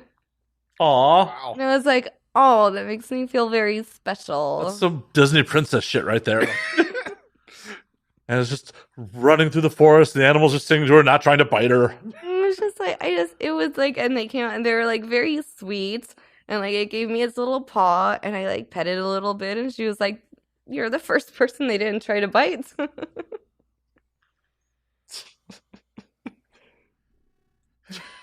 I don't even know where to go from there. I just don't. Well, I mean, you can't really, like, I don't know. It's so cute. I know, it's so wholesome. Like, what is happening here? What is to- happening on this show that it's wholesome all of a sudden? I try to show him, like, wholesome videos all the time of, like, bunnies and hamsters. Or me and Valentina were trying to show him wholesome videos of, like, little baby, like, spiders. I took a spider out of his apartment the other day. He didn't want to keep it. It was, like, a little tiny baby wolf spider. And he should have left it because it's Why good. would they want to keep it? Because it's good for your home, and you're not going to see other bugs. You should just. You need a new roommate, Peter. That's all. Like I've had like Philip. I've had in like my bathroom when you have like the spiders and you like your. I've had like Philip the third or fourth. Wait, you've had British royalty and. Well, I call there's Philip the first, and then there's the second, and then the third, and then the fourth. The spiders come and go, but I just leave them there, and we'll go away for a bit, and then a new one comes. And I tell my cleaner that I hire that you can dust and everything, but like leave the cobwebs because I want new spiders to feel at home. In the graveyards of the previous spiders? It's wild. Very goth. Very goth. I have a lot of cobwebs, but I don't have any other bugs in my apartments. I never see anything else. It's just like sometimes the spiders come and go and there are cobwebs, but like. Speaking of goth, I kept telling her, I realize it's been done already in porn, but with the popularity of Wednesday, the Netflix show, I'm like, if anybody's going to play Wednesday, like, she's kind of born for it, but she kept saying, "What is Wednesday? What are you talking about?" I'm like, I don't even know days of the week, so I didn't, and I don't watch TV. I didn't know what he was talking about. The Addams Family? Really? Well, when he says Addams Family, of course I recognize Wednesday, but he was like, "Why have you not watched Wednesday?" And I was like, "What the fuck does that mean?" I mean, it's almost. I don't even know what day it is today. It's the 30th. It is a Monday. Yeah. Okay. But like the Wednesday Addams thing has been shot a lot. That's what I'm saying. It's been done. All I'm saying is like we need new goth icons. God damn it! If somebody was gonna do like this version of Wednesday, who better for the part? I haven't watched it, but that makes me feel very special, and I appreciate it. I mean, the setup could be like, so it's in on brand for Anna is like all the Addams are step families, and then you have a whole Addams Family gangbang with it. I mean, I feel like I basically already do that for Perverse Family. Yeah, kind of. Yeah, but you could get someone to do CGI work and have a disembodied hand inside you as well. I mean, we've done. They could actually. Their editor is like ridiculous. He could do that. Thank you. I told them what you said about the horror porn and alien invaders. They were very happy to hear that about their editing. They do have an amazing editor. He's Peter Strovic. He's in his 20s, and he's phenomenal. So what did he edit that he could do this? Like, okay, so the thing, we're not going to say what we edit or don't. You can believe it or not. Well, if there's an alien thing, I'm assuming that's editing. Horror porn is completely different from Perverse Family, and I would say that most of the majority of everything on Perverse Family is completely real. We have had some CGI, and we've had some mistakes that went into the movies, but we're not going to say what. That doesn't matter. The point is that this guy could do thing, 100%. Peter Strovic. Yeah. You're an amazing editor. Thank you, Peter, for recognizing it. Well, then you should do it, because that would be the first Wednesday porn that had that. Yeah. Horror porn does a lot. Their gist is that they do, porn parodies and stuff like that. That's what I'm saying. Like, so maybe, I don't know, maybe we'll start doing that this year. I can recommend it. Because there's been plenty of Wednesday Addams porn parodies, but one where a thing is actually in the mix. Right. That would be new. Yeah, that would be new. Yeah, I can recommend it when I get home. Yeah, if you had the ability to, do all the effort to rotoscope everything out but the hand, God. They do, actually.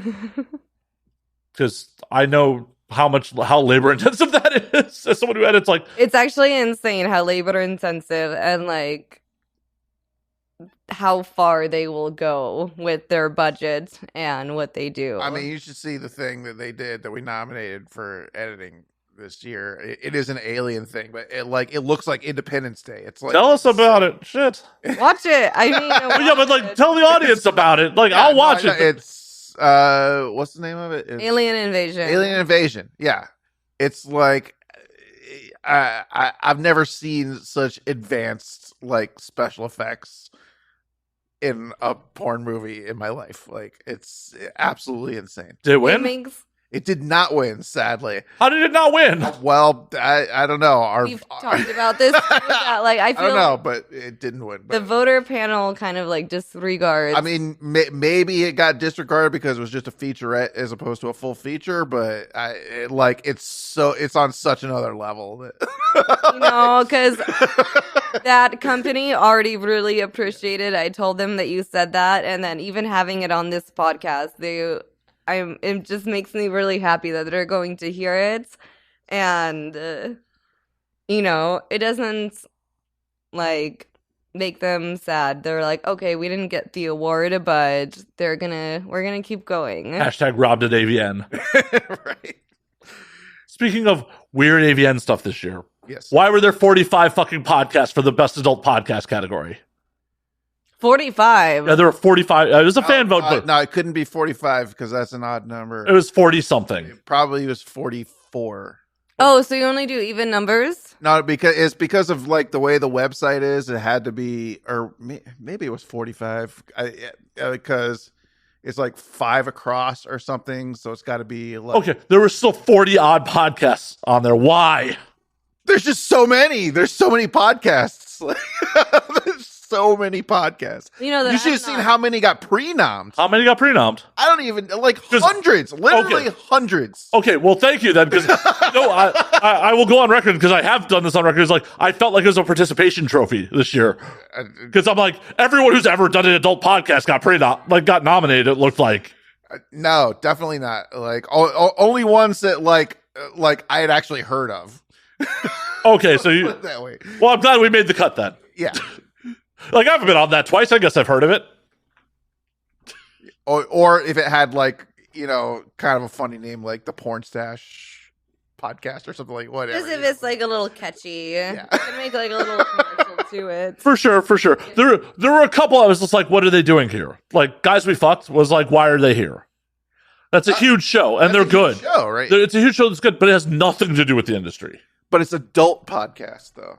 All it has to do is be about adult subjects. Like, Every podcast is an adult podcast at that point. not really. Like, it has to be about sex. Guys We Fucked isn't all that much about sex at this point. Oh no, actually everything in the world is about sex except for sex is about power. What she said. Oh, I when I was looking at, like, thank you for the nomination. I'll thank you for the nom. But it was just like, Jesus Christ, there are some shows that is just like, why are they here? Like, I enjoy Guys We Fucked. It's a show I listen to, but it was just like their biggest connection to like adult entertainment is that like one of them ex-boyfriend used to date Stoya. That's like the closest connection. It was like. It muddies the waters for the rest of us, Peter. Well, I mean, that's Fair enough. do you need a connection in order to break into a podcast for the adult industry? Well, That's they don't. What you're implying, it's not necessarily. They don't really cover anything. It's inclusive. The show's 2 female comedians out of New York, and the full title is "Guys We Fucked, the Anti-Slut Shaming Podcast." Wait, you need to say that slower. What? Sorry, it's "Guys We Fucked, the Anti-Slut Shaming Podcast." Is the full title of the show. Don't know what that means. You know what? Slut shaming. Well, yes, guys, we fucked. The slut shaming podcast. Okay. It is basically 2 New York female comics, and it's a good show. And it's a huge show where they talk about like their hookups and shit like that. It's not necessarily like, yes, there's some adult subject matter there, but it's not like. But it seems to me that like the whole theme of the show is literally Guys We Fucked, which is adult content. I have quite a few stories I could add to that. Please do. Please. We're here for your stories. I don't know how many I've already said and how many I haven't, but well, guess what? We have new listeners every fucking episode, so it's new to somebody. Who's a member of the Mile High Club?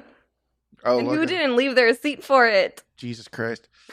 Okay, well, tell the story. Don't just be like, I fucked it due to a seat in an airplane.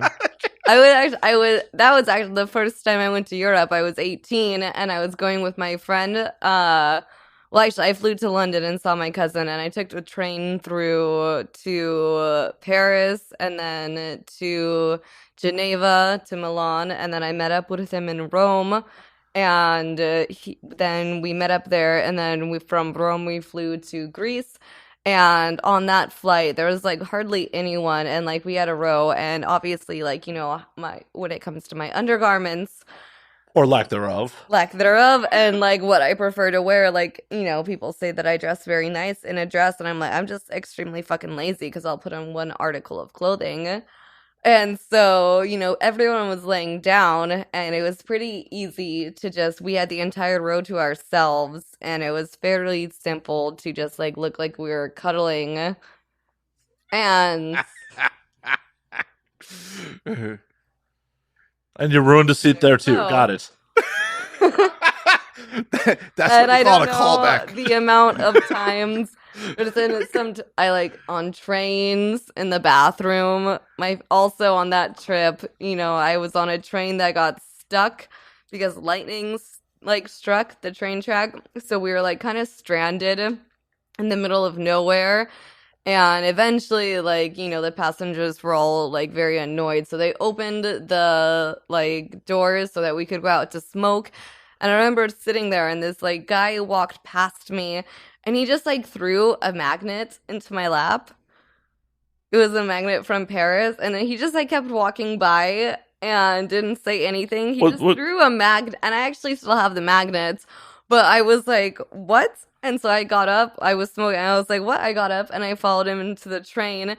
He only spoke Italian. So we were using Google Translate and we fucked in the bathroom. So wait, a guy threw a magnet at you and you just fucked him. Okay. That's the weirdest pickup I've ever heard. I was very intrigued. I was like, why did you just throw a magnet into my lap and then walk away without saying? Because that pussy's magnetic, yo. Sorry, I couldn't help myself. I'm going to have to start doing this wherever I go. I'm going to carry a magnet with me. Greetings from California. And we fucked in the bathroom, and then I remember getting out, and like there was a line of people waiting, and I just remember like I went this way and he went that way. And I hope when you got out of the bathroom, you're like, mi scusi, and just went. No, we didn't say anything. We just like both went like our separate ways, and I don't. Did you even get that dude's name? No, I have no idea. God damn. And then Power of magnets, yo. How do they work? There's some other people like on trains and some Uber drivers. There's been like an Uber host like an Airbnb host. And how many countries have you had sex in at this point? I actually have a list of all the countries I've been to, and I would say all of them. Okay, and that is? She's now having to check her notes. Digging. I have notes. She's like, how many countries have I had sex in? I don't know. Peter, how many countries have you had sex in? One. Just one?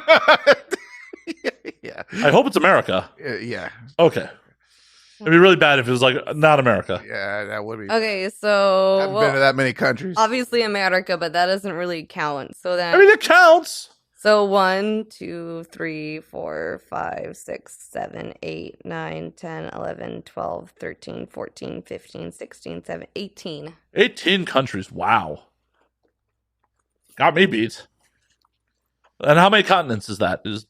That's 2 continents. Okay. That's in I've been to Mexico, but I was a kid. Well, that's still in North America, so. That's still North America. So North America and Europe, but I would like to make my trip maybe over to Asia this year. I always say that, and then I always end up saying yes to work.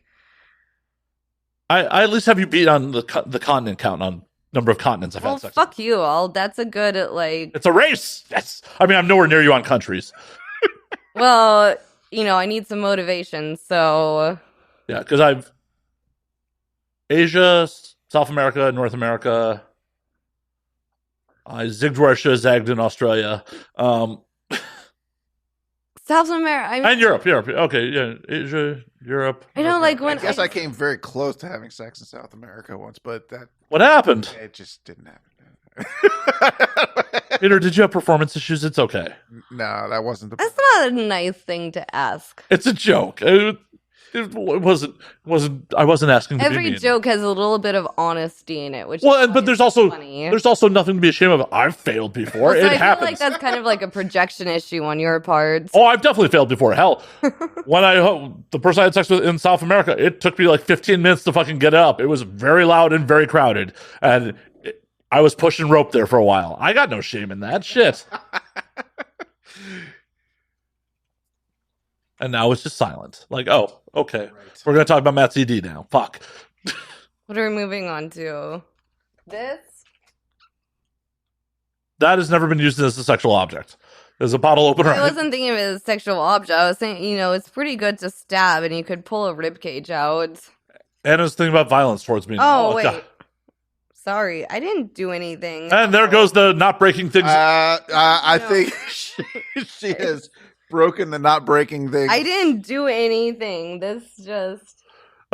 She didn't do anything. Yeah, As yeah. she continues to pull it apart. Well, no, The one thing I can't replace. I'm trying to push it back in, but like I didn't. It's not like I was pulling this off. Literally the one thing I can't replace. You Until want you to take it? until I you didn't actually do pulled it off. anything. We have video evidence. I was just like, There you go. It's back together now. I guess I'll have to glue it, but yeah. The one thing that I cannot replace, she breaks. I didn't break it. I need a new bottle opener, actually. I'm not asking for that one. I'm just saying I need Do you want my broken South African bottle opener? I don't know. It's been touched by Anna DeVille. It's probably worth something now. I just need a new one. Broken. Good to know. Hand broken by Anna DeVille.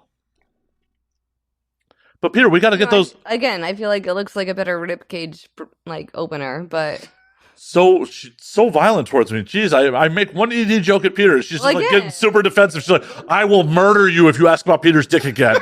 I will murder you. His dick works fine all the time. He never has a problem. I will murder you, Matt. one of my best friends. I will murder you. Oh, look at that. Aw. Oh, I stay with you every time I come. She's like, I won't have crash space if I don't murder him. Right. I'll murder you for different reasons.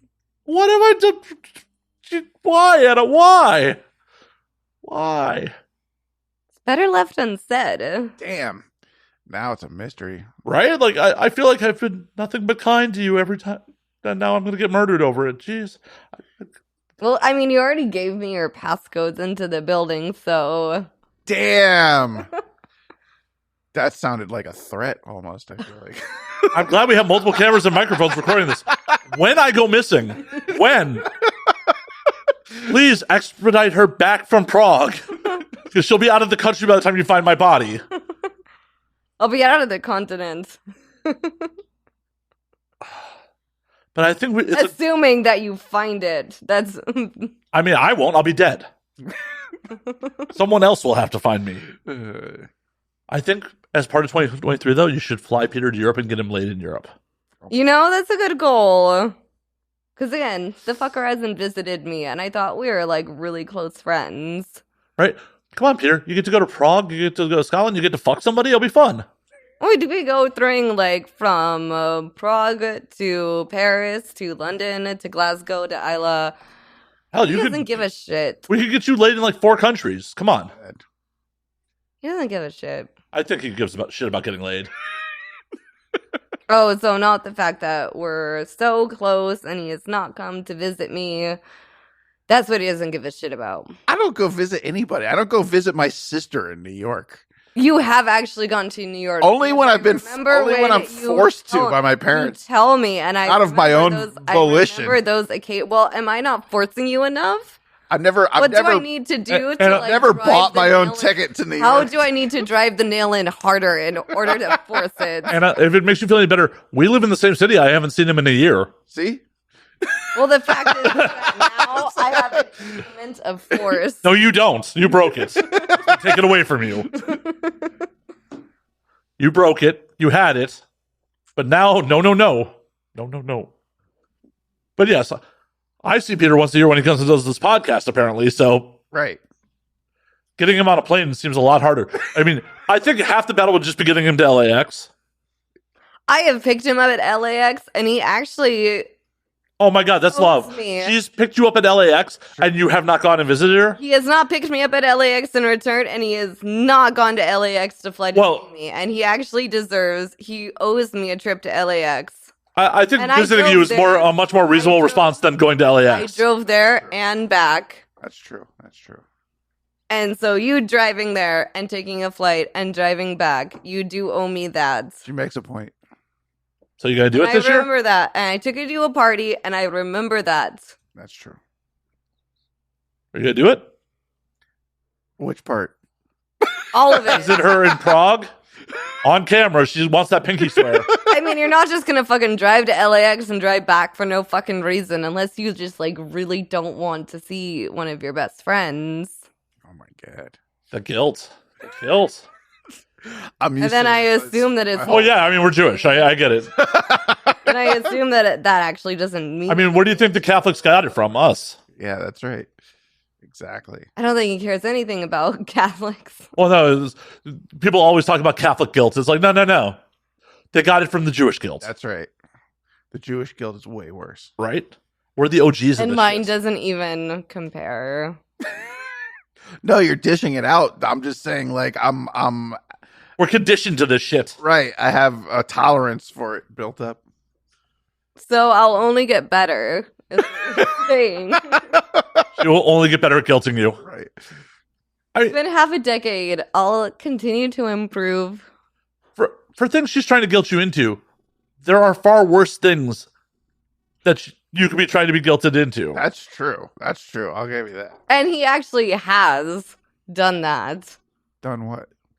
Been guilted into far worse things. I have? I'm sure. I probably have.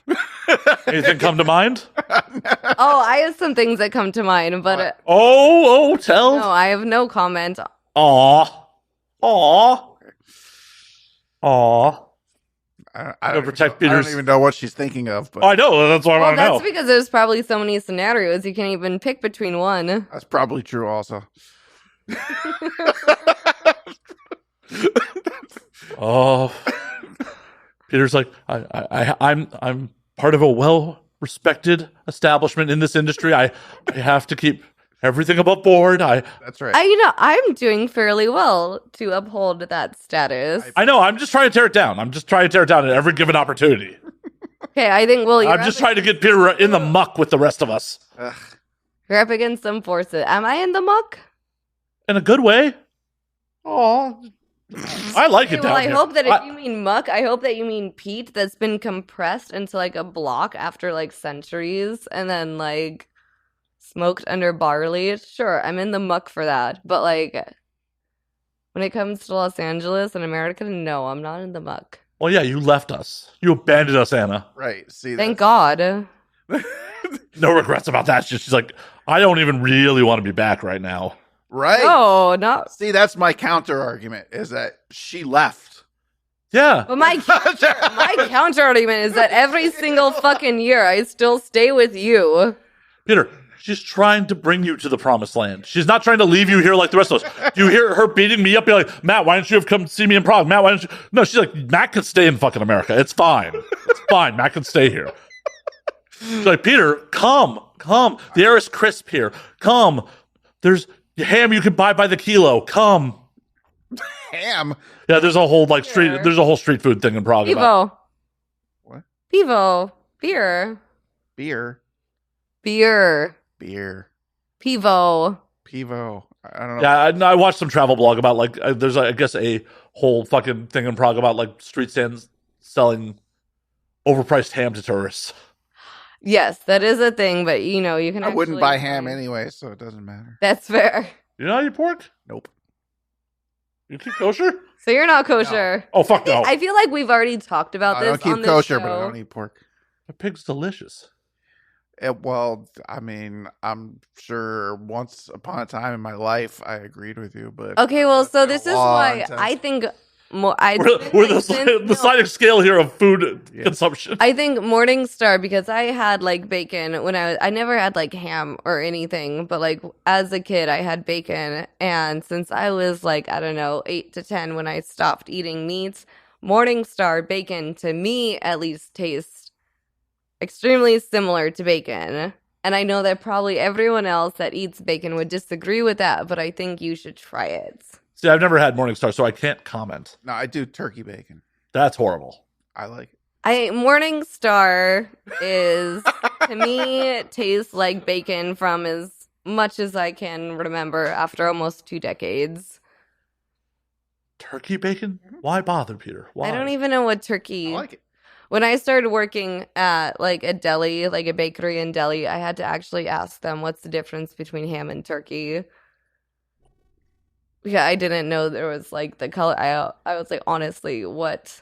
You're aware that there's difference? There's an animal called a turkey. Well, I knew there was an animal called, but like when it came to in a deli, and Yeah, but there's not an animal called a ham. when there were the No, meats but- like sliced, I was like, which one is which? I honestly don't know. Well, I can kind I of know what a understand. They pig look is, very and I know what a fucking like turkey is, but I never ate it, and I never knew.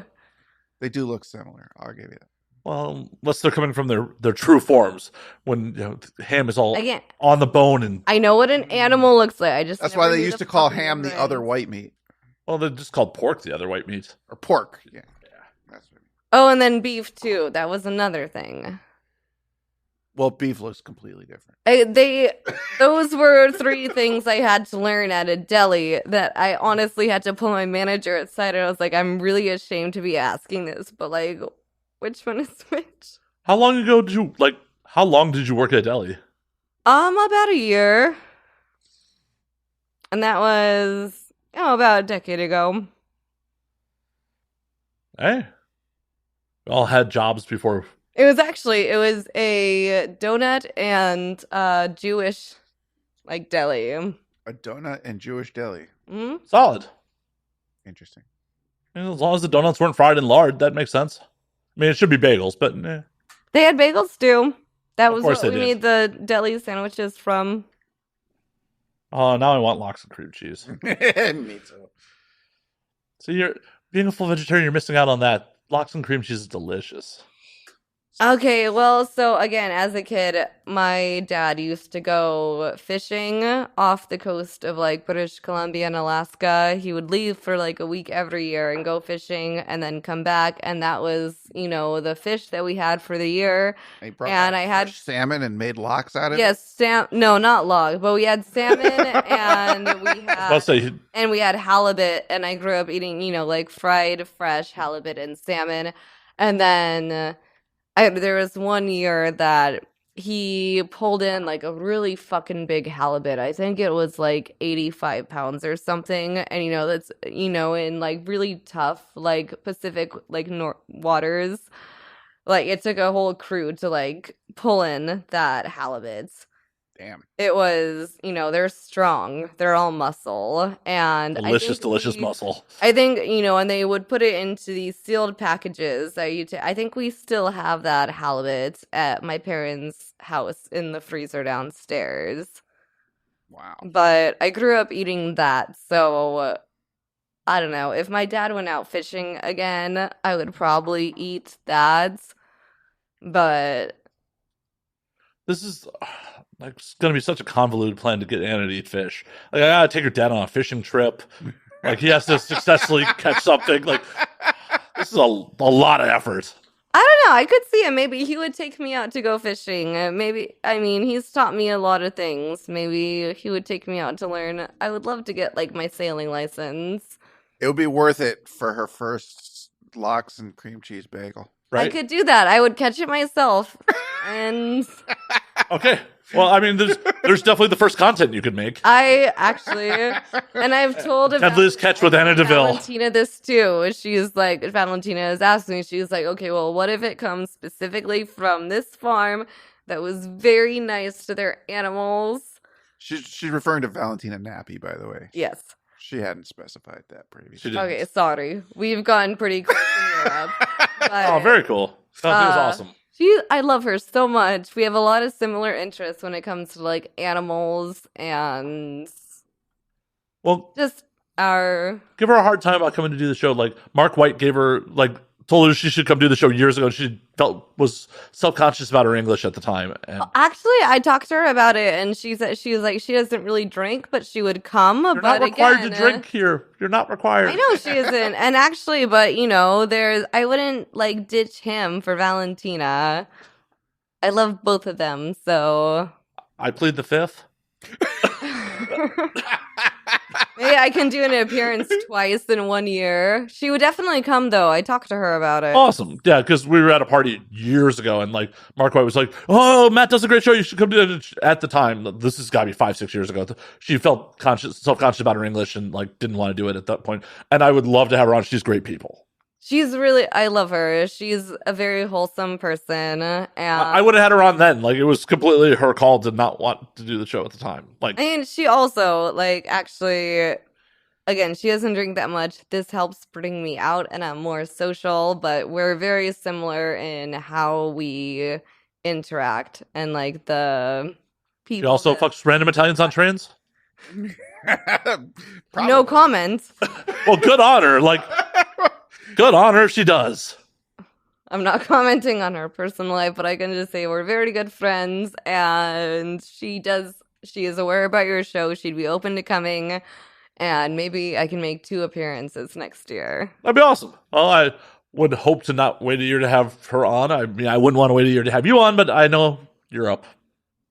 Maybe one of these days I'll drag my gear to Europe and do some shows remotely. You should fucking do it with me and Brittany. Well, if you give me Crash Space in Prague, I could be.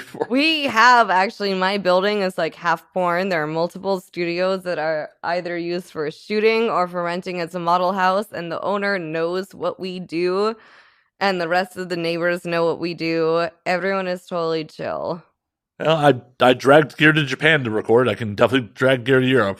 But so we're getting to the point where I need to pee, and I'm going to take another cigarette break. I'm not going to pee on camera because we've done it in the back room before, but... You didn't pee during that.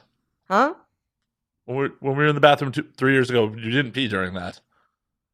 I'm pretty sure I did pee on you. You did not pee on me. It was after the show. You definitely did not pee on me.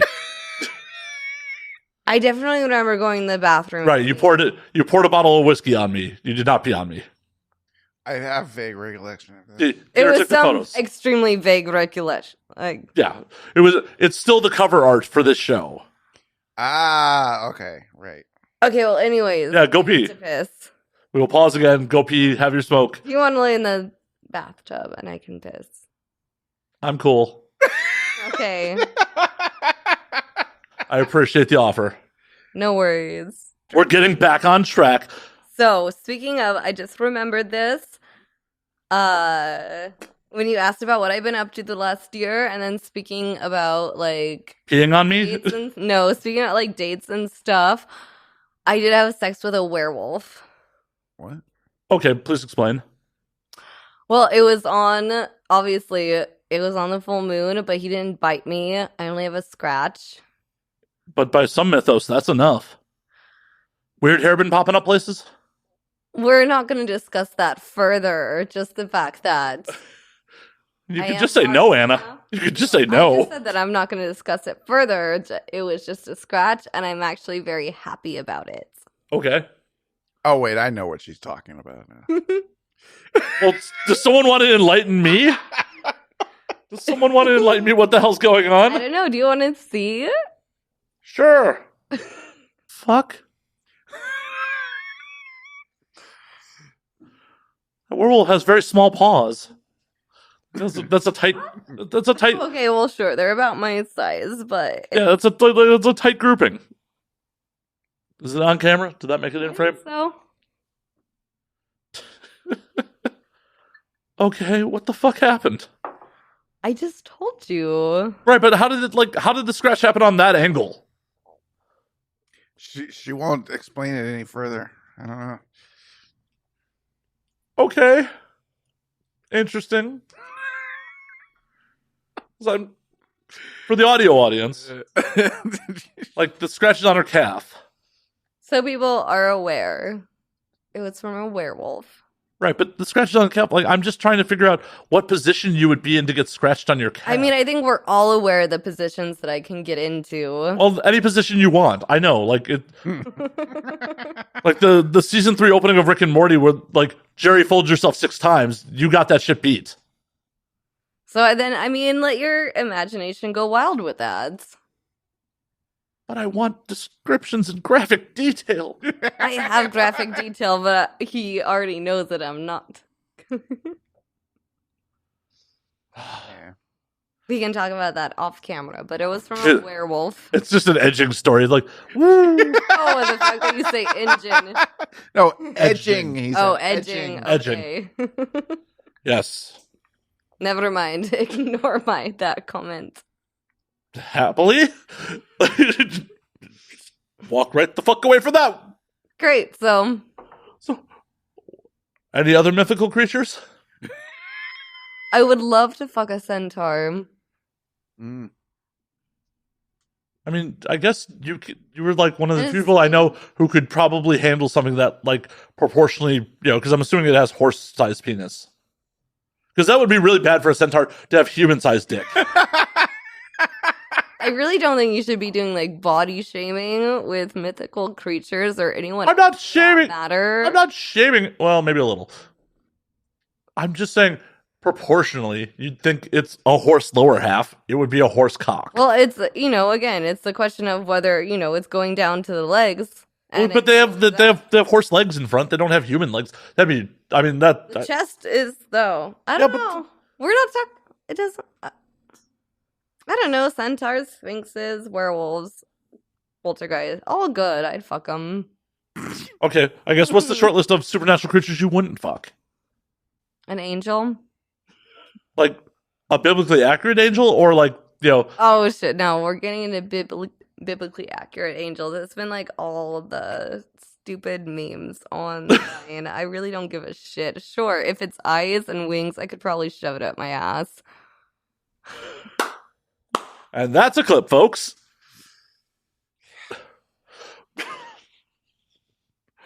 That would actually be hilarious to see like a biblically accurate angel coming out of my ass. That would be how massive is a biblically accurate angel? I don't think I don't know. I don't know if it actually describes the mass of it. If it's something like a black hole, I already have that. Well, we know. There's photographic proof. It's the only black hole ever actually caught on camera.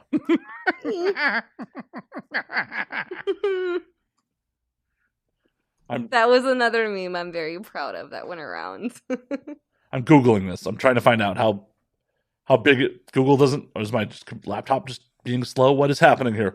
Give me answers, Google. I'm pretty sure because of a black hole, it's gonna start like slowing everything down once you get into the warp of it. So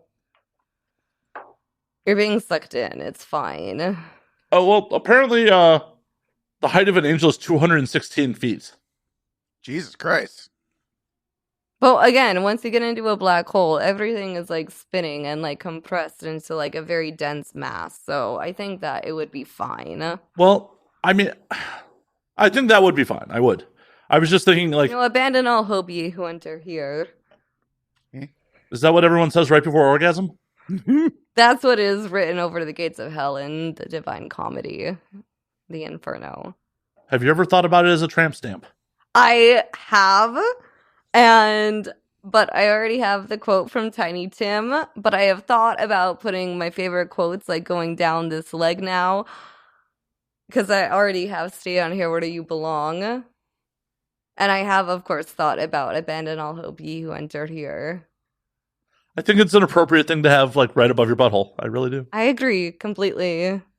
I just don't like the idea of having a quote across here and then also one on my leg. But I'm thinking about just making a script of my favorite quotes going down this leg. Hey, as someone who has nothing but quotes on their left arm, I agree with this plan. Okay, so that would be my next one. We'll get it done. Peter, you're still This motivation is Yeah. like, I mean, I can get tattoos for free done. I had all this leg done for free, so we're not like. Look at Anna. She's like, I fuck mythical creatures, free tattooing. I've abandoned you poor Americans. Jesus, you're living the best life. No tattoos for me. What if I did it? What if it was a pin and needle tattoo? Or like scarification? It's not really a tattoo if there's no ink, but like. Peter's like, I want to be buried in a Jewish cemetery. Yeah, they don't let us go to Jewish cemeteries if you have tattoos. Exactly. Scarification. Can you get an ANWD brand? No. Not a tattoo. Okay, well, actually, the other night I was about to brand your jackets, but I needed more time to Wait. actually do. Brand my jacket. Was that I was gonna add like my name to like the very corner of it, but I needed more time to do it. well, Lots. I thought that was code for his back. Well, no, I sewed up his jacket for him, and I didn't have enough time, and I was going to add like I made like a little that, and I was gonna, but it was like, for cursive, it's a lot more intricate than just like sewing up some sleeves. So I started it, but then, I cut the threads and I didn't finish it. But I will eventually, like probably next year when I come, I'll add like my own little. As soon as you fall asleep, Peter, it's happening. Oh, God. Sleep Has lightly. anyone done that before? Because actually, when you sew like thread through your skin, like it like tickles a lot. Ugh. Ugh. And same with corset piercings too. When you start to like feel like the lace or like the silk going down and you pull it, it actually like it feels really good. The more you know. Yikes. That's all I can say about I have 0 piercings, so I've had, I think, at least like 30. Jesus Christ. wow. Yeah, where? She just rolled her eyes at me. She's like, no.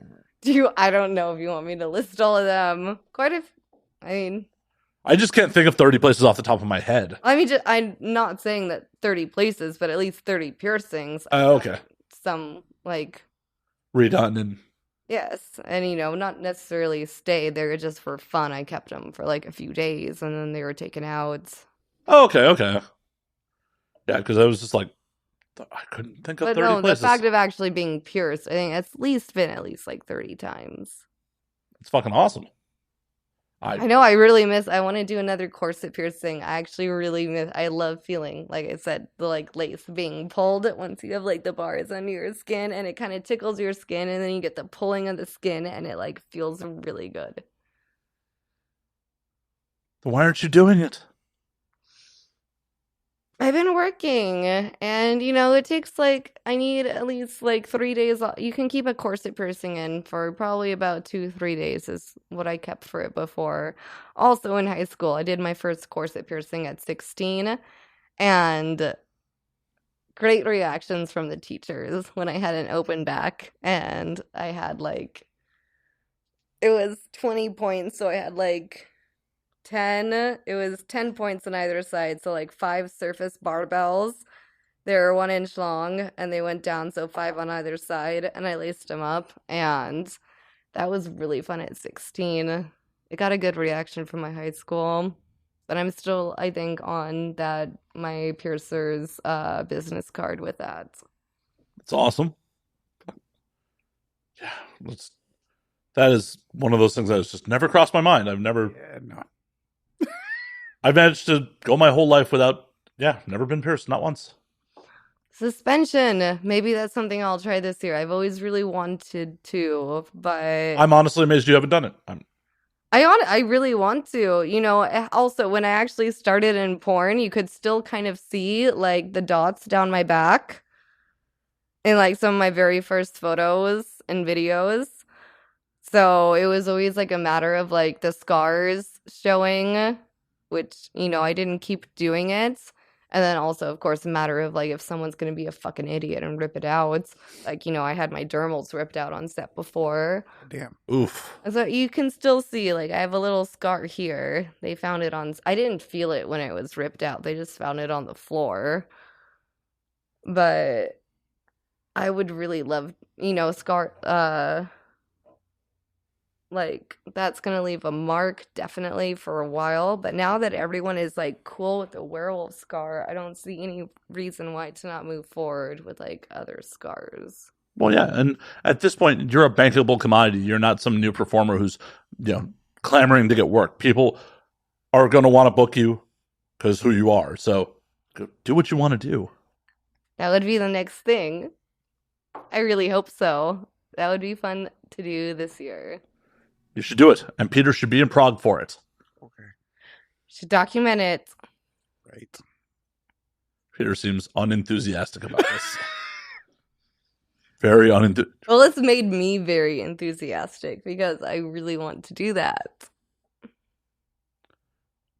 So, Peter, will you commit to doing this on camera? I will commit to nothing.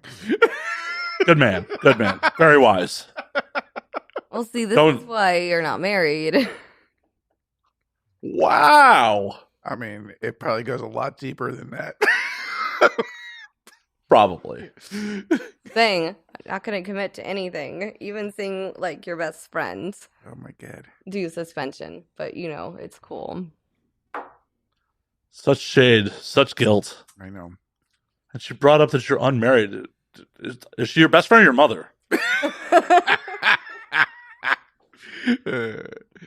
I mean, he could bring it up for me, too, but... Yeah, you're significantly younger than both of us. Yeah. There's still the, like, Central Eastern European mentality, though. In check. So you're like, you're in your mid-20s and unmarried without 5 children? What's wrong with you?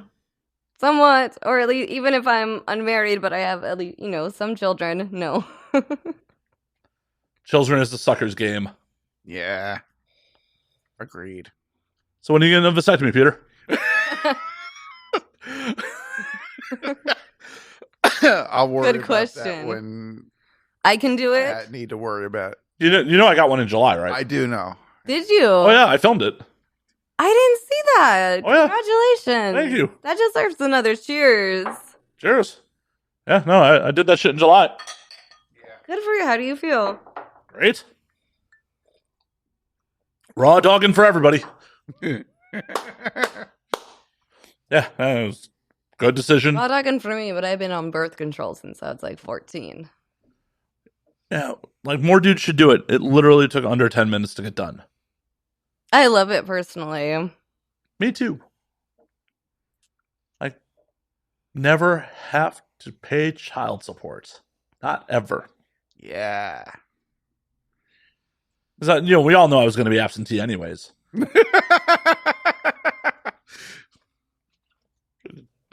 Just a matter of fact. But yeah,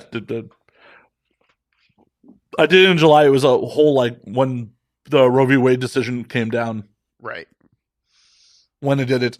You know how many people in Europe were watching that on TV and were so shocked?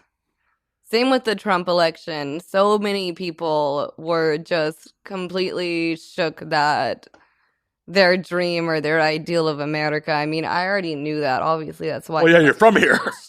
But so many people just, they watched that and they're like, it's, their idea of America is never going to return. It was completely shattered. And, you know, that's why they call it the American dream. It was only ever a dream. It never existed.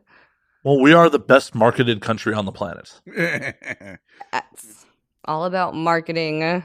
Doesn't actually mean there's any fundamental stability. Well, it took me traveling abroad to be like, oh, we are definitely not number one at everything. We just No, actually, we're number one in, like, probably the worst categories. Well, what really hammered a lot of that home was the first time going to Japan and being like, holy fuck, Tokyo's subway system is the largest in the planet and so much easier to get around than New York. And New York's the only place that has, like, any real robust train system in the whole goddamn country. And Tokyo's is infinitely bigger and, without even speaking the language, easier to get around on. I remember when I went back to... I'm terrified of using the subway in New York. Like, I mean, I use, like, public transit when I'm in Oregon, but I've never used it in Los Angeles. It exists. I'm sure it does. Sort of. I've used the subway in here many times, but It's always a good show. yeah. In New York, forget it. Well, yeah, because... I wouldn't do it by myself. If I had someone with me, I would do it. But Would you trust me to protect you? yes. Oh. I don't think it's so much a protection thing as just getting fucking lost thing. Exactly. It's a getting lost thing. Well, so, you know, like, I remember when I'd been living in Prague for, like, 2 years, and then I went to London, and I was using, like, the underground, and I was like, oh my god, these signs are in English. Like, it's so easy to like, I had been through so many countries, like, using, like, the metro and stuff, and I was like, oh my god, it's in English. And I also love that more you're having to drink, more and more a Czech accent is coming out of you. Shit. Not to derail it, I'm just like, oh. No, is it Oregonian or Czech? Who was it who like kept saying Your friend. Yeah, that you had an accent. I'm like, she really does not have an accent. Again, people, when I already moved from like Oregon to here, people already asked me where I was from. There's definitely some like Czech vocal inflections that. It's just when you start getting used to it, and people will not understand you if you don't even like. It's like a very tiny difference, but oh yeah, you're inundated with the language. It makes perfect sense. I'm not giving you shit about it. It's just it's kind of cute. Like once. I'm not definitely wasn't giving you shit about it. It was just like, oh, it's just gotten as you've had a little more drink, it's gotten progressive. Progressively more like when I'm used to talking to people when I'm drinking more. Perfect. But actually, we're gonna call last call on this motherfucker. All right. Well, I just finished this. Well, you can pour yourself. Means... You can open the bottle. It's fine. Can I? Yeah. We're just calling last call. We're just wrapping the podcast. I'm not kicking you out the door. Fine with kicking. But on that note, since we're all calling last call, ANWD, where can they find you on the things? Social media, all that fun stuff. Where can people find you? I hope they can't. And all right. Don't find Anna DeVille on any of the things. Anna DeVille, XXX at Twitter. Anna is a succubus on Instagram, and that's all I have. No. Oh, you don't do content, so of course no OF. Not yet. Any sites you want to plug? There is circling back to this. UA Animals, so for Ukrainian shelter for like the animals, different pets, and you know the wildlife that has been misplaced since the war began. I would recommend them. Oh, that's a good one. Yep, definitely not one to masturbate to. No. And Ardbeg. And Ardbeg, and maybe prefers family. Maybe. Prefers. Oh, Prefers family, of course. My pride and joy. Yeah, that was the one I was looking for, but Prefers family, horror porn, anything from Stevo Media. Hell yeah. Peter Warren at Peter Warren on Twitter. That's all you need. The IG staying private these days? Wow, you're even more. It's not my whatever. My IG is stupid. Like, there's no reason to follow me on IG. Just follow me on Twitter. No, I like his IG. It's just like it's good food. It's just what food he posts. pictures. That's all it is. That's okay. Still Peter Warren. No, it's Wet Scrog Rex. Oh, right. But your name on it is Is Wet Scrog Rex. Yep. And go to avn.com. avn.com. Yeah, that's important. Yeah. Next year, vote for us for best podcast. Maybe we'll be Plug Talk. Probably not. Next year. Next year. Well, mate, I'll get most outrageous, even though I was nominated twice, and I've been nominated every year. But hopefully, we're all winners next year. Yeah. And as always, you can find me at Matt_Slayer on Twitter, Matt Slayer on Instagram, Matt F. and Slayer on Facebook, twitch.tv/Matt F. and Slayer. You can find the Patreon, home to the exclusive content, the uncensored content, the video versions a week early at patreon.com/Matt Slayer.